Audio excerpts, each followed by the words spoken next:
তোর সাহস কি করে হয় আমার মেয়ের সাথে প্রেম করার? হারামজাদা ফকিরের বাচ্চা! আঙ্কেল, প্লিজ রিয়াকে অন্য জায়গায় বিয়ে দিবেন না। আমি রিয়াকে অনেক ভালোবাসি। তোর মুখ দিয়ে এখনো কথা বের হচ্ছে?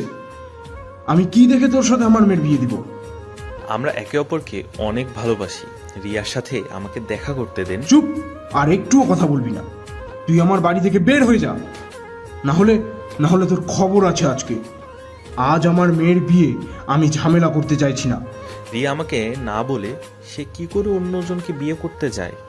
আপনি একটুও রিয়ার সাথে দেখা করতে দেন। আব্বা, এই ছোট লোকের বাচ্চা কোনো কথা শুনবে না, ওকে আমি শেষ করে দিব। দোহাই লাগে আমাকে, রিয়ার সাথে একটু বার হলেও কথা বলতে দেন। কি জন্য অন্যকে বিয়ে করছে আমি শুনে চলে যাব। যা তো, রিয়াকে ডেকে নিয়ে আয়। রিয়া এসে যখন বলবে তখন ওর বিশ্বাস হবে। কিছুক্ষণ পর রিয়া... তুমি আমার সাথে এমন কেন করলে? গরিবের সাথে প্রেম করা যায়, তাকে কখনো বিয়ে করা যায় না। তোর কি আছে যে আমি তোকে বিয়ে করব? তাহলে আমাদের 4 বছরের সম্পর্ক কি অভিনয় ছিল? হ্যাঁ, অভিনয় ছিল। কি যোগ্যতা আছে তোর? আমার বর ডাক্তার। আমি তোর সাথে থেকে আমার ভবিষ্যৎ নষ্ট করতে পারবো না। হ্যাঁ, আমার নিজের ইচ্ছা মতেই আমার বিয়ে হচ্ছে। এই জন্য তুমি কয়দিন আমার ফোন ধরনি। প্লিজ রিয়া, আমার সাথে এমন করো না। আমি তোমাকে ছাড়া থাকতে পারবো না। আমি তোর কোনো কথাই গল্পের পাত্র নই। আপু, ভাইয়া, এই বজ্জাতটাকে ঘাড় ধাক্কা দিয়ে বের করে দাও। একটু পরেই আমার বর আসবে। রিয়া, তুমি আমার সাথে এমন করতে পারো না। রিয়ার ভাই এসে আমার জামার কলার ধরে টানতে টানতে নিয়ে এসে গেট দিয়ে ধাক্কা মেরে ফেলে দিল। তোকে যদি আমাদের বাড়ির আশেপাশে দেখছি, তোর খবর আছে। সেই দিন তোর শেষ দিন হবে। না, আমি কি রিয়াকে ছেড়ে যাব না? তবে ছোট লোকের বাচ্চা, রিয়ার ভাই আমাকে লাঠি দিয়ে মারতে শুরু করলো। আমার বন্ধুরা আমাকে বাড়িতে খুঁজে না পেয়ে রিয়াদের বাড়ির সামনে এসে দেখে আমাকে ধরে মারছে। ভাই ভাই, সাগর মারবেন না, আমরা ওকে নিয়ে যাচ্ছি। ভাই, আমরা ওকে বুঝাবো, ওকে ছেড়ে দিন। ঠিক আছে, ছেড়ে দিলাম। এই ছোট লোকের বাচ্চাকে নিয়ে বোঝা বড় লোকের মেয়ের সাথে প্রেম করতে নেই। আমার সব শেষ হয়ে গেল রে। আমি কোনোদিন ভাবিনি রিয়া আমার সাথে অভিনয় করবে। ধনীরা সবসময় মানুষের সাথে অভিনয়ই করে। আমি তোকে কতবার নিষেধ করেছি রিয়ার সাথে প্রেম করিস না। আজ দেখলি কি হাল হয়েছে তোর। তোকে ছেড়ে ডাক্তারকে বিয়ে করছে। আহ, আমার সারা শরীর ব্যথায় ফেটে যাচ্ছে। এখন বাড়িতে গেলে আব্বু মেরেই ফেলবে। কিছু হবে না, আমরা আছি। চল, তোকে আগে ডাক্তারের কাছে নিয়ে যাই। সেই ভালো। দুইজন আমাকে ধরে ডাক্তারের কাছে নিয়ে আসলো। ডাক্তার আমাকে দেখে ওষুধ দিল। এরপর ওরা আমাকে বাড়িতে নিয়ে এলো। বা, তোর কি হয়েছে? তোকে ধরে নিয়ে আসতে হচ্ছে কেন? তেমন কিছু হয়নি, খেলা করতে গিয়ে পড়ে গেছি। তখনই আব্বু এসে ঠাস ঠাস করে চড় মারলো। হারামজাদা, তোর জন্য আমার মান সম্মান কিছুই থাকবে না।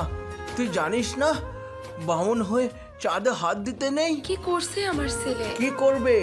তোমার ছেলে প্রেম করেছিল বড় লোকের মেয়ের সাথে। সেই মেয়ের আজ বিয়ে হয়ে যাচ্ছে, আর ভাই ওকে মেরেছে। তোকে আজ আমি... আঙ্কেল, মাফ করে দেন, এমন ভুল আর কখনো করবে না।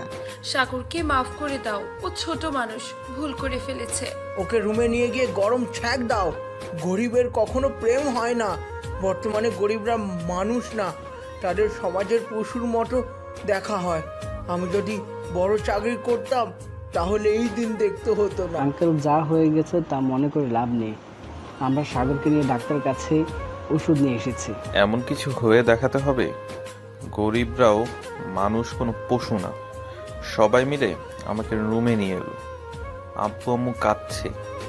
তাদের চোখ দেখে কষ্টে আমারও কষ্ট হচ্ছে। আমাকে একটু একা থাকতে দিবে?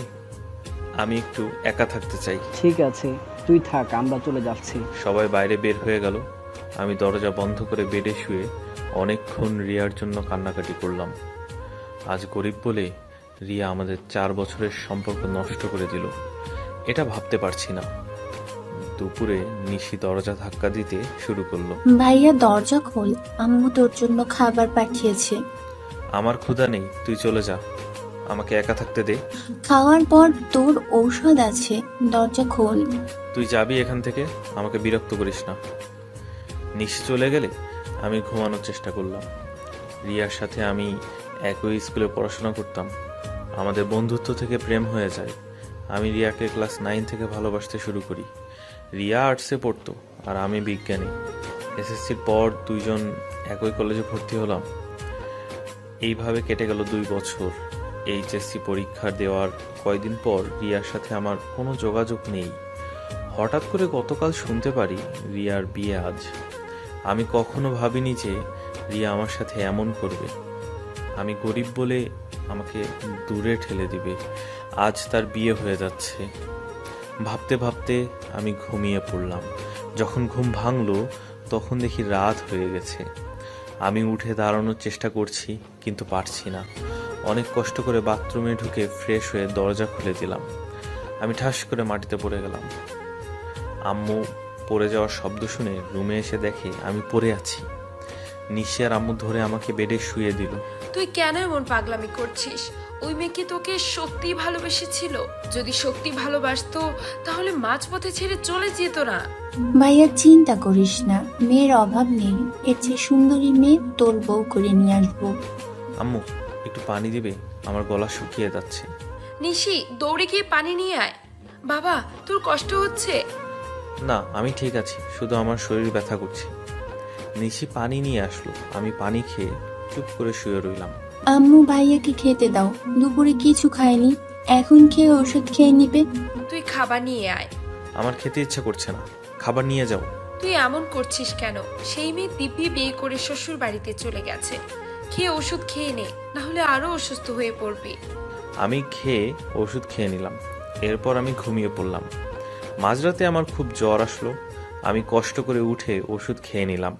সকালে ঘুম থেকে উঠে দেখি প্রায় দুপুর হয়ে গেছে। আমি বেডে থেকে উঠতে যাব। থাক থাক, তোকে বেড থেকে উঠতে হবে না। আমি ঠিক আছি, আমাকে একটুও ধরে তুলে আমি বাথরুমে যাব। আবির ওকে তুলে দেয়। আবির আর রাফি আমাকে তুলে দিল। আমি বাথরুমে গিয়ে ফ্রেশ হয়ে নিলাম। সবার জন্য নাস্তা নিয়ে এসেছে, তোমরা নাস্তা করে নাও। এইসবের কি দরকার ছিল আন্টি? সাগর এখনো নাস্তা করেনি, তাই নিয়ে এলাম, সাথে তোমাদেরও। তাড়াতাড়ি খেয়ে নাও। আম্মু চলে গেল। দেখ, একদম চিন্তা করবি না, রিয়া তোর কপালে ছিল না। রিয়ার কথা ভুলে যা। আমি কি করে ভুলবো বল তোরা? রিয়ার কথা মনে করলে তুই আরো বেশি কষ্ট পাবি। তার চেয়ে ভালো তুই ওকে ভুলে যাওয়ার চেষ্টা কর। এমন কিছু একটা কর যাতে রিয়া তোকে দেখে আফসোস করে। তুই ঠিক বলেছিস, আমি এমন কিছু হয়ে দেখিয়ে দিব। আমি চিন্তা করে ভেবে একটা সিদ্ধান্ত নিয়েছি। কি সিদ্ধান্ত নিয়েছিস? ওর বরের চেয়ে আমি বড় ডাক্তার হয়ে দেখিয়ে দিব। আমি মেডিকেল অ্যাডমিশন দিব। এই তো কাজের মতো কথা। তোকে দেখে যেন রিয়ার বাড়ির সবাই আফসোস করে। এরপর রিয়ার যত জিনিসপত্র ছিল এক জায়গায় এনে আগুন দিয়ে পুড়িয়ে দিলাম। কিছুদিন পর আমি পুরোপুরি সুস্থ হয়ে উঠলাম। মেডিকেলের জন্য কোচিং করতে শুরু করলাম। 3 রাত 1 করে পড়া করতে শুরু করলাম। এইভাবে 3 মাস পর A+ রেজাল্ট হাতে পেয়েছি, কিন্তু এতে আমার শান্তি নেই। মেডিকেলে ভর্তি পরীক্ষা দিয়ে আমি ঢাকা মেডিকেলে প্রথম হলাম। এতে আমাদের বাড়িতে সবাই খুশি হলো। আজ তোর জন্য আমার মুখ উজ্জ্বল হয়েছে। ধনীদের দেখিয়ে দে তুই কি করতে পারিস।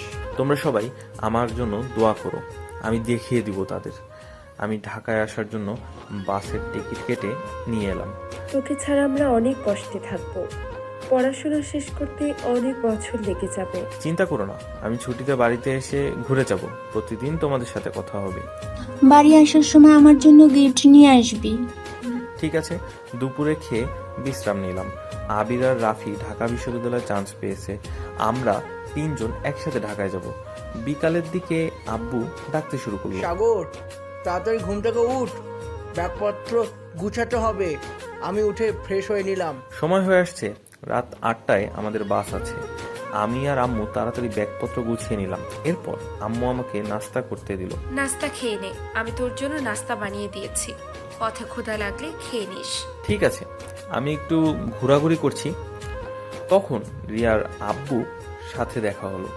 শুনলাম তুই নাকি ঢাকা মেডিকেল কলেজে চান্স পেয়েছিস। গরিবের আমার শখ হলো কেমন করে? সে নাকি আমার মেয়েকে দেখিয়ে দিবে। আমি আপনার সাথে কিছু বলতে চাই না, সময় আসলে বুঝতে পারবেন। যতই করিস না কেন, আমার মেয়ের জামাইয়ের মতন ডাক্তার হতে পারবি না। আঙ্কেল, সে তো সময় আসলেই বলে দিবে।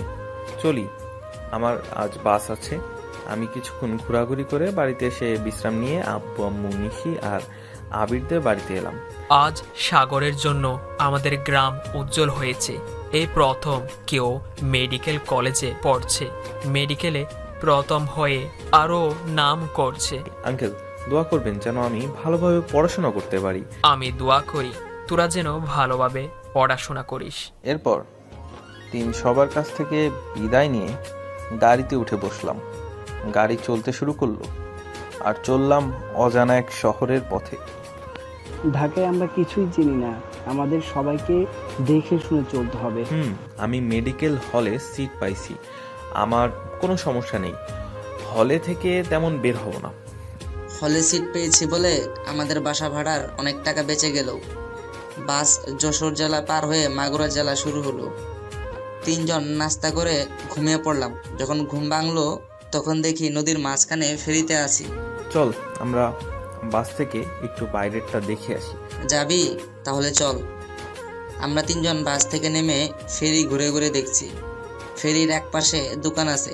পানির বোতল কিনে আবার বাসে উঠে পড়লাম। কিছুক্ষণ পর নদী পার হয়ে বাস চলতে শুরু করলো। 3 জন আবার ঘুমিয়ে পড়লাম। ভোরে ঢাকায় এসে পৌঁছে গেলাম। 3 জন 2 দিকে চলে গেলাম। আমি কলেজে হোটেলে চলে এলাম। দেখি তোমার অ্যাডমিট কার্ড। জি স্যার, এই নিন আমার অ্যাডমিট কার্ড। স্যার ভালো করে দেখলো। তুমি তাহলে হাবিবুর রহমান? আমি এখানকার। তোমার সিট নাম্বার হচ্ছে 8। ধন্যবাদ স্যার। স্যার একজন পিয়নকে দিয়ে আমার রুমে দিয়ে গেল। আমি রুমে এসে ফ্রেশ হয়ে নিলাম। এইভাবে কেটে যায় 6 বছর। আমার পড়াশোনা শেষ হয়ে গেলে আমি ফরেনসিক বিভাগের ছাত্র হই। তাই বিসিএস এর ফরেনসিক বিভাগে পরীক্ষা দিয়ে রেজাল্টের জন্য বসে আছি। এইবার আমাদের জীবনে আর কষ্ট থাকবে না। তুই চাকরি পেয়ে গেলে আমাদের সব অভাব দূর হবে। তুই কখন চেম্বারে গিয়ে বসবি? তোর সময় হয়ে গেছে। এবার যাব। এই টাকাগুলো রাখো আর বাজার করে নিয়ে এসো। আমার বাজার করার সময় নেই। কবে তুই বাজার করেছিস বল? তোর আব্বুই তো বাজার করে নিয়ে আসে। আমার কি সময় আছে? বাজার থেকে আসার সময় নিশির জন্য কিছু নিয়ে এসো। আমি বাড়ি থেকে বের হয়ে চেম্বারে এসে রোগী দেখতে শুরু করলাম। আমার পেটে খুব ব্যথা করছে, কিছুতেই কমছে না। চাচা, কোন দিকে ব্যথা করছে? বাম পাশে না ডান পাশে? আমার বাম পাশে ব্যথা করছে, মাঝে মাঝে বমি বমি ভাব হচ্ছে। আমি ওষুধ লিখে দিচ্ছি, আপনি বাইরে থেকে ওষুধ নিয়ে নেবেন। আপনার গ্যাসের সমস্যা আছে আর এই রিপোর্টগুলো লিখে দিচ্ছি। পরের বার আসলে রিপোর্টগুলো সাথে নিয়ে আসবেন। আচ্ছা। রোগী চলে গেল, অন্য রোগী এলো। আপনার কি সমস্যা বলুন? ভাইপো, আমার হাত পা ফুলে যায়, আমি কিছুই খেতে পারি না, পেট ব্যথা করে, আমার পেটের পিছনে ব্যথা করে খুব। আচ্ছা, আমি এই রিপোর্টগুলো লিখে দিচ্ছি। আপনি তাড়াতাড়ি রিপোর্ট করিয়ে নিয়ে এসে আমাকে দেখাবেন। রিপোর্ট কেন করব? গ্রামের ডাক্তাররা তো রিপোর্টই দেয় না, তুই কেন রিপোর্ট দিচ্ছিস? আমি পল্লী চিকিৎসক না, আমাকে রোগ নির্ণয় করে চিকিৎসা করতে হয়। রিপোর্ট যদি না করান তাহলে আমি বুঝবো কি করে যে আপনার কি সমস্যা, কতটুকু সমস্যা হয়েছে? পল্লী চিকিৎসককে কি করে জানেন? আপনার রোগ একটা, তারা অন্য আরেকটা রোগের লক্ষণ ভেবে ওষুধ দেয়। তারা ওষুধ দেয় ঠিকই, কিন্তু সেটা অতিরিক্ত মাত্রায় হয়ে যায়। তোমার কথা বুঝলাম না। ধরুন আপনার শরীরে 10 পাওয়ারের ওষুধ লাগে, কিন্তু আমি যদি 100 পাওয়ারের ওষুধ দেই তখন কি হবে? আমি তো প্রায় মারা যাব। একজন পল্লী চিকিৎসকের কাছ থেকে অনেক ব্যথার ওষুধ নিয়ে খেয়েছি। আজ থেকে শুনে রাখবেন, ব্যথার ওষুধ বেশি খেলে কিডনি নষ্ট হয়ে যায়। আপনি রিপোর্ট করে নিয়ে এসে দেখান, তখন বুঝতে পারবো। রোগী চলে গেল। স্যার, আপনাকে চা দেবো? না, এখন চা দেওয়া লাগবে না। আপনি অন্য রোগীকে পাঠিয়ে দিন। আমি সব রোগী দেখে চা খেতে দোকানে এসে বসলাম। সেখানে দেখি রিয়ার আব্বু। কি এখনো চাকরি হলো না? ডাক্তার হয়ে কি লাভ হলো?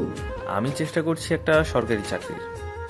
হবে না, আমার জামাই এখন সদর হাসপাতালে ডাক্তার, দিনে 1 লাখ টাকা আয় করে। মেয়ে আমার খুব সুখেই আছে। কাকা, আমি চলি, আমার চা দেওয়া লাগবে না। আমি হাঁটতে হাঁটতে বাড়িতে ফিরছি, তখন আবিরের সাথে দেখা। কেমন আছিস? আমি তো ভালো আছি, তোর খবর কি? তুই কবে এসেছিস? আমি চাকরি থেকে ছুটি নিয়ে এসেছি। কলেজে পড়ানো অনেক কষ্ট। ভালো করেছিস। অনার্স শেষ করতে লাগে 4 সাথে 1 বছর, তোরা বিসিএস পরীক্ষা দিতে পারিস। আজকে সকালে আসছি, তোর সাথে দেখা করব, তার সময় পাইনি। কোনো সমস্যা নেই। তোর চাকরির খবর কি? বিসিএস দিলাম, আগামীকাল রেজাল্ট বের হবে, তখন জানতে পারবো আমার ভাগ্য কি আছে। আল্লাহ ভরসা। রাত হয়ে গেছে, সকালে দেখা করব। আচ্ছা, আমি বাড়িতে এসে ফ্রেশ হয়ে রাতে খাওয়া দাওয়া সেরে ঘুমিয়ে পড়লাম। পরের দিন সকালে ঘুম থেকে উঠে নাস্তা শেষ করে বসে আছি, তখন আবির আসলো। দুইজন গল্প করছি। আমি তোদের জন্য চা নিয়ে এনে দিচ্ছি। ঠিক আছে, তুই বিয়ে করবি কবে? বাড়ি থেকে বিয়ের জন্য মেয়ে দেখছে, বিকেলের দিকে একটা মেয়ে দেখতে যাব। তোকে আমার সাথে যেতে হবে। অবশ্যই যাব। আম্মু চা দিল, আমরা চা খেতে খেতে গল্প করছি। তখন রেজাল্ট দিল। আমি রেজাল্ট দেখে তো অবাক। কি হয়েছে? তুই দেখ, এতদিনে আমার স্বপ্ন সত্যি হতে চলেছে। আন্টি, নিশি এইদিকে আসো। সাগরের রেজাল্ট বের হয়েছে। কি হয়েছে? সাগর সিআইডির ফরেন্সিক ডাক্তার হয়েছে। আমি তোর আব্বুকে ফোন করে মিষ্টি নিয়ে আসতে বলছি। ভাইয়া, আমরা কিন্তু তোর সাথে যাব। ঠিক আছে। আম্মু আব্বুকে ফোন করলো। আব্বু মিষ্টি নিয়ে বাড়িতে এসে বাড়ির আশেপাশের লোকজনকে দিল। বাড়িতে সবাই অনেক খুশি। আমি এবার রিয়ার আব্বুকে দেখিয়ে দিব। বিকেলের দিকে আবিরের জন্য মেয়ে দেখে এলাম, কিন্তু আমাদের পছন্দ হলো না। পরের দিন সকালে সবাই বেরিয়ে পড়লাম। ঢাকা সিআইডি সদরের প্রধান ফরেন্সিক ডাক্তার। রাতে ঢাকায় এসে আমি আমার বাংলো বাড়িতে এসে পৌঁছালাম। স্যার, আপনার রাস্তায় আসতে কোনো সমস্যা হয়নি তো? আমার কোনো সমস্যা হয়নি। আমাদের থাকার ব্যবস্থা এখানে? জি স্যার, আপনাদের এই বাংলোতে থাকার ব্যবস্থা করা হয়েছে। স্যার, আমি রনি আহমদ। ও আচ্ছা, আমরা অনেক দূর থেকে আসছি। আমরা একটু বিশ্রাম নিব। আগামীকাল সকালে আমার আবার জয়েন আছে। আপনারা বিশ্রাম নেন।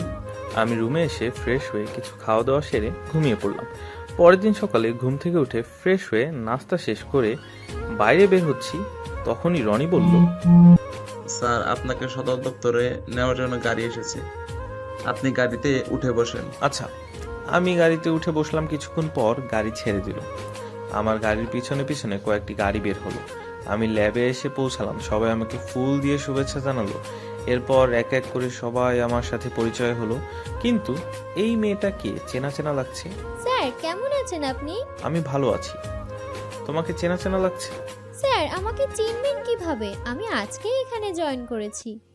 হারামজাদা চিনবে কি করে? স্কুল লাইফে কখনো আমাকে পাত্তা দিয়েছিল? রিয়ার সাথে প্রেম করবে তা আমার দিকে তাকানোর এক সময় ছিল? ও আচ্ছা, আমার স্কুল লাইফে তোমার মতো দেখতে একটা মেয়ে ক্লাসমেট ছিল। কিছু মনে করবেন না। আমি আমার রুমে এসে বসলাম। আমি আমার মতো কাজ করতে শুরু করলাম। বিকালের দিকে ছুটি শেষে গাড়ি নিয়ে বাড়িতে আসবো। স্যার, আমাকে একটু লিফট দেবেন? আপনার বাংলোর পাশেই আমি থাকি। আচ্ছা চলো। ফারিয়া গাড়িতে উঠে বসলো। আমার ফারিয়াকে সত্যি চেনা চেনা লাগছে, কিন্তু ফারিয়াকে কোথায় দেখছি বুঝতে পারছি না। আমরা বাড়িতে সামনে এসে পৌঁছালাম। স্যার, আপনি আমাকে আপনার বাড়িতে নিয়ে যাবেন না? আঙ্কেল আন্টি আর আপনার বোনের সাথে দেখা করে আসি। আমার বোন আছে? তুমি জানলে কি করে? ইয়ে মানে, রনি বলছিল আপনার একটা বোন আছে। ও আচ্ছা, চলো আমার বাড়িতে সবার সাথে পরিচয় হবে। আমরা বাড়িতে চলে এলাম। সাগর, মেয়েটা কে? আমার সহকারী ফারিয়া আমাদের পাশে থাকে, তোমাদের সাথে দেখা করতে এলো। আন্টি, কেমন আছেন? ভালো। দাঁড়িয়ে আছো কেন? বসো। আন্টি, নিশিকে দেখছি না। নিশি কোথায়? নিশিকে একবার ডেকে দেন। ফারিয়া মনে মনে বলল, হায় হায়, ধরা খেলাম না তো। আমি নিশিকে ডেকে দিচ্ছি। আমি নিশিকে ডেকে দিয়ে রুমে এসে বাথরুমে ঢুকে ফ্রেশ হয়ে নিলাম। আরে আপু, তুমি এখানে কিভাবে? তোমার ভাইয়ার সাথে আমার পোস্টিং হয়েছে এখানে।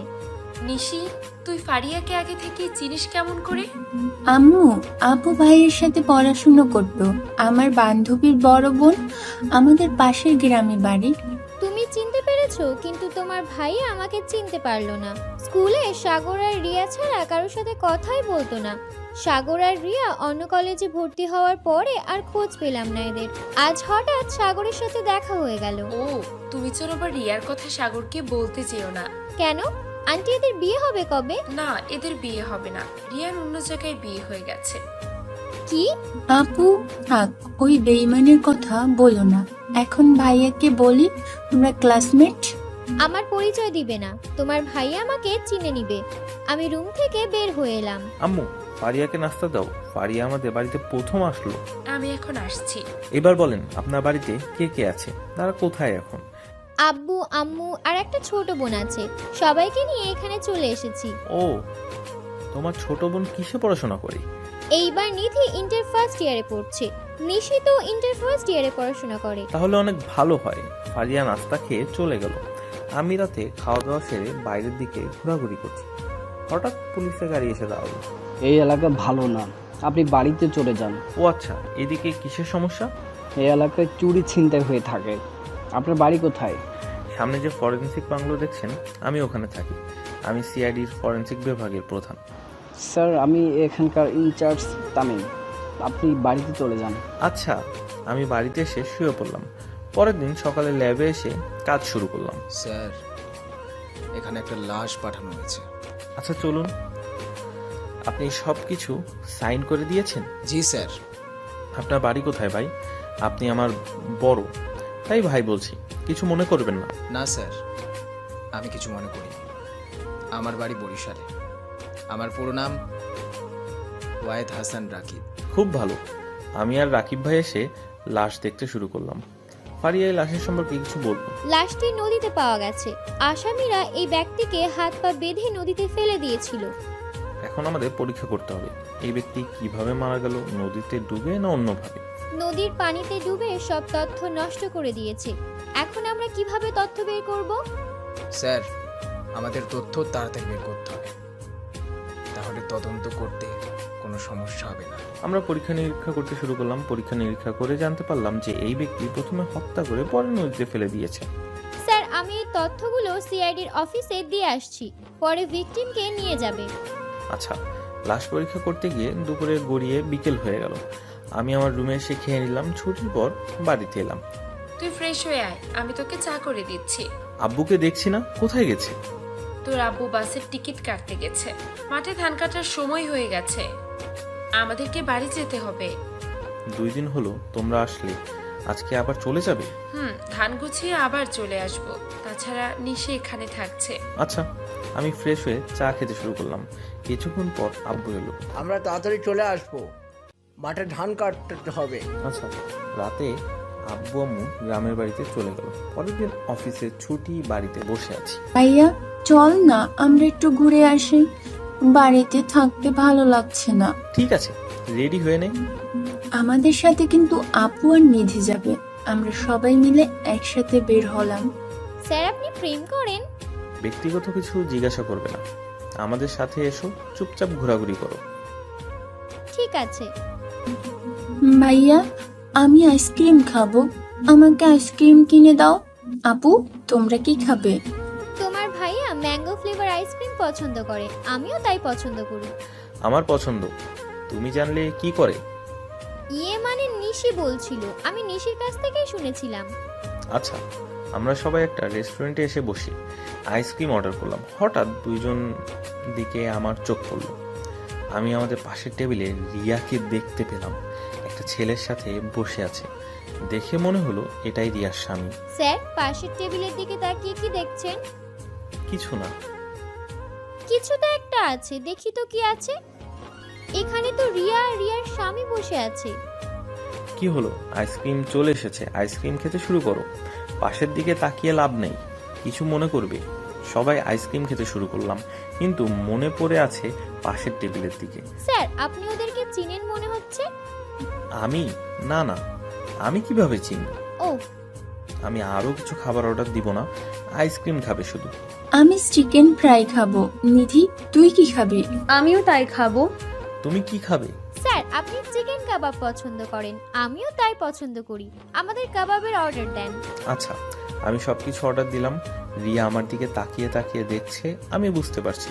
তারপর খাওয়া দাওয়া শেষ করে যখন বিল পরিশোধ করতে যাব, তখন রিয়া এসে আমার সামনে দাঁড়ালো। কেমন আছো? তুমি যেভাবে রেখে গেছো সেইভাবেই আছি। এখানে কি করতে আসছো? ঘোরাঘুরি করতে আসছিলাম। ওইটা কি তোমার স্বামী? খুব সুন্দর না? যেন আমার স্বামীর অনেক টাকা। আমি কিভাবে জানবো আমার চেয়ে অনেক সুন্দর? আজকাল কি করছো? কোনো চাকরি বাকরি জোগাড় করতে পারছো? একটা চাকরি করি, এতেই ভালোভাবে দিন কেটে যাচ্ছে। আমার স্বামীর বেতনের অর্ধেক বেতনও তো পাও না মনে হচ্ছে। তোমাকে বিয়ে করলে আমাকে কি খাওয়াতে? সেই জন্যই বিয়ে করিনি। ভালোই করছো।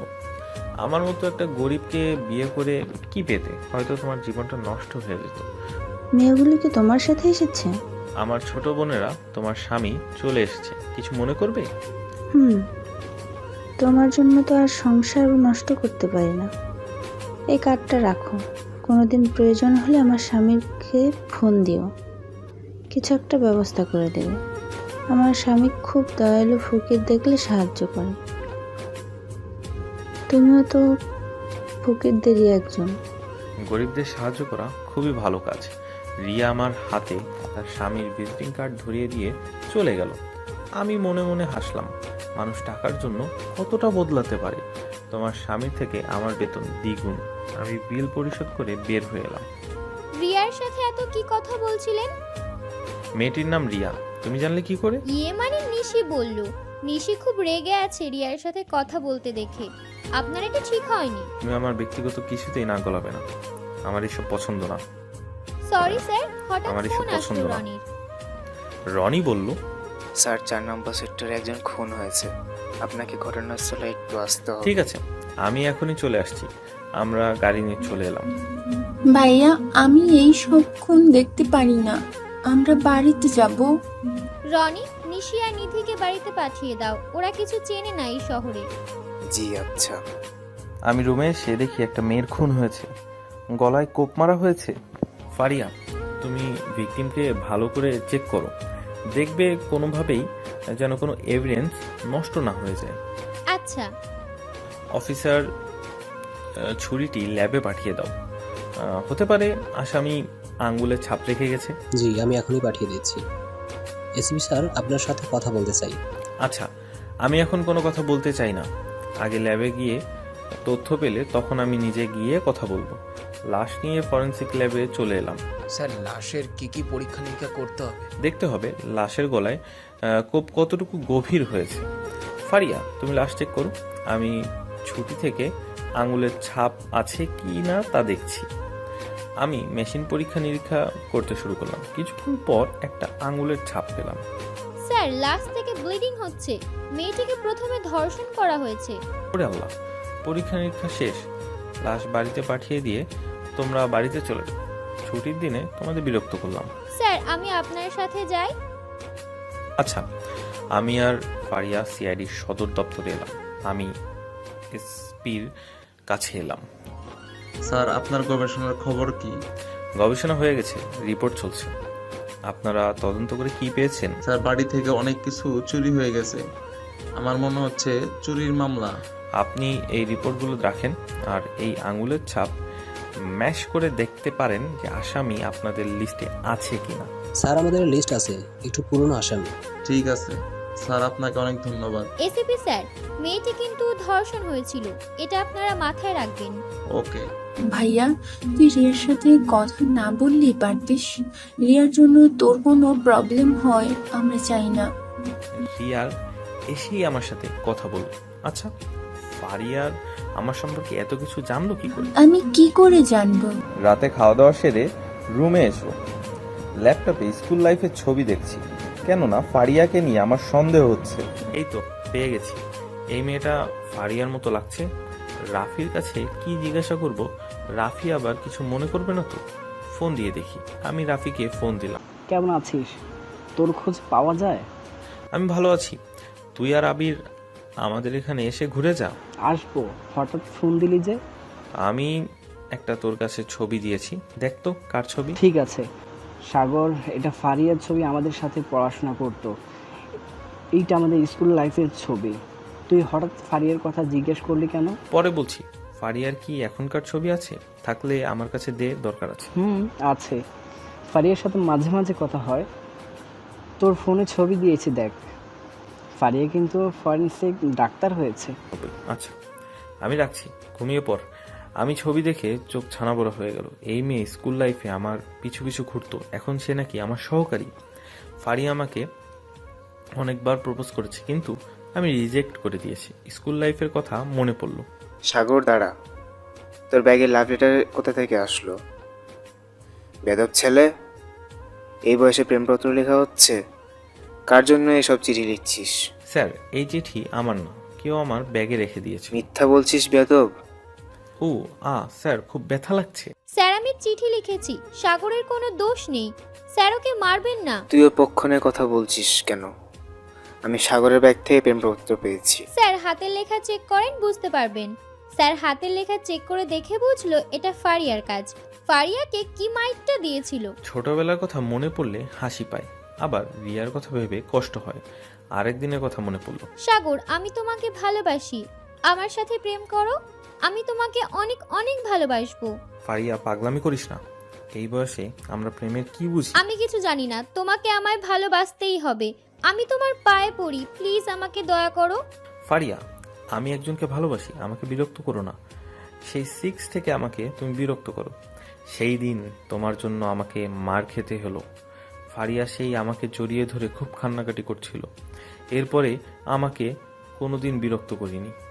এখন ফারিয়া জানতে পারে আমি সিঙ্গেল, তাহলে আমাকে বিরক্ত করে শেষ করে দিবে। ফারিয়া মনে করছে আমি তাকে চিনতে পারবো না। পরের দিন সকালে ঘুম শেষ করে নাস্তা করছি, তখন ফারিয়া এসে আমার হাত থেকে ডিম ভাজি নিয়ে খেতে শুরু করলো। স্যার আমি আপনার ডিম খেয়ে নিলাম, কিছু মনে করবেন না। ঠিক আছে, কিন্তু এই অন্যের জিনিস না বলে খেতে নেই। এখানে কি করতে আসছো? আমি আপনার সাথে অফিসে যাব, আমার একা একা যেতে ভালো লাগে না। দেখো, এই ফাজলামি বন্ধ করো। তুমি যা আশা করছো তা কখনো আদায় করতে পারবে না। আমি আজও রিয়াকে ভালোবাসি। তোর ভালোবাসার কুষ্টি মারি হারামজাদা। এই কাল নাগিনীর জন্য এখনো মনে প্রেম রয়েছে। ফারিয়া, তুমি কিন্তু সীমা ছাড়িয়ে যাচ্ছ। কি মনে করছো আমি তোমাকে চিনতে পারবো না? চুপ, তুই একটাও কথা বলবি না। এটা বাড়ি, তোর অফিস না যে তুই আমার উপর চিল্লাচিল্লি করবি। দেখো, অফিসে আমরা দুইজন যদি একসাথে যাই তাহলে অফিসের লোকজন কি মনে করবে বলো তো? বলবে স্বামী স্ত্রী একসাথে আসছে। তুমি কি আমাকে পাগল করে দিবে? সেই ছোটবেলা থেকেই তুমি আমার পিছু পিছু পড়ে আছো কেন? ভালোবাসি তাই, আমি মরে যাওয়ার আগ পর্যন্ত তোমাকে ভালোবেসে যাব। এখন চলো অফিসে। আমি মনে মনে বললাম, আল্লাহ এই মেয়ের হাত থেকে রক্ষা করো। অফিসে বাড়িতে ফিরে ফারিয়া দখল করে রাখছে। আমরা দুইজন অফিসে এসে আমার মতো করে কাজ শুরু করলাম। ল্যাবে গবেষণা করতে শুরু করলাম। স্যার, যে মেয়ের লাশ পাওয়া গিয়েছিল তার আসামিকে ধরা হয়েছে। ও আচ্ছা, আসামি মেয়েটিকে ধর্ষণ করেছিল। কি পরীক্ষা করতে হবে? তার জন্য আসামিকে ল্যাবে নিয়ে আসতে হবে। Okay sir. কিছুক্ষণ পর ফারিয়া এলো আমার কাছে। বাবু কি করো তুমি? ফারিয়া, ফাজলামি বন্ধ করো, এটা আমার অফিস। বাবু কি? সরি স্যার, এখন ল্যাবে কেউ নেই তাই বললাম। কাজের কথায় আসো। যাও, মেয়েটির ধর্ষণের রিপোর্টগুলো নিয়ে আসো। লাশ থেকে যেগুলো এভিডেন্স পেয়েছি তা আবার পরীক্ষা করতে হবে। আচ্ছা। কিছুক্ষণ পর আসামিকে নিয়ে আসা হলো। রাকিব ভাই, আপনি আসামির কাছ থেকে এভিডেন্স নেন। ওকে। এরপর ল্যাবে হরমোন পরীক্ষা করতে শুরু করলাম। পরীক্ষা নিরীক্ষা করে জানতে পারলাম এটাই ধর্ষক। স্যার কি জানতে পারলেন? এটাই মূল আসামি। একে আমার সামনে থেকে নিয়ে যাও, এটা আমার সহ্য হচ্ছে না। Okay sir. দুপুরে আমার রুমে খেতে বসেছি, তখন ফারিয়া, এটা কি হলো? সকালের মতো তুমি আমার প্লেট থেকে মাছ নিয়ে খেতে শুরু করলে কেন? এটা আপনার মাছ, নাম লেখা ছিল কি? তুমি কি শুরু করছো বলো তো? এখন কিছু শুরু করেনি।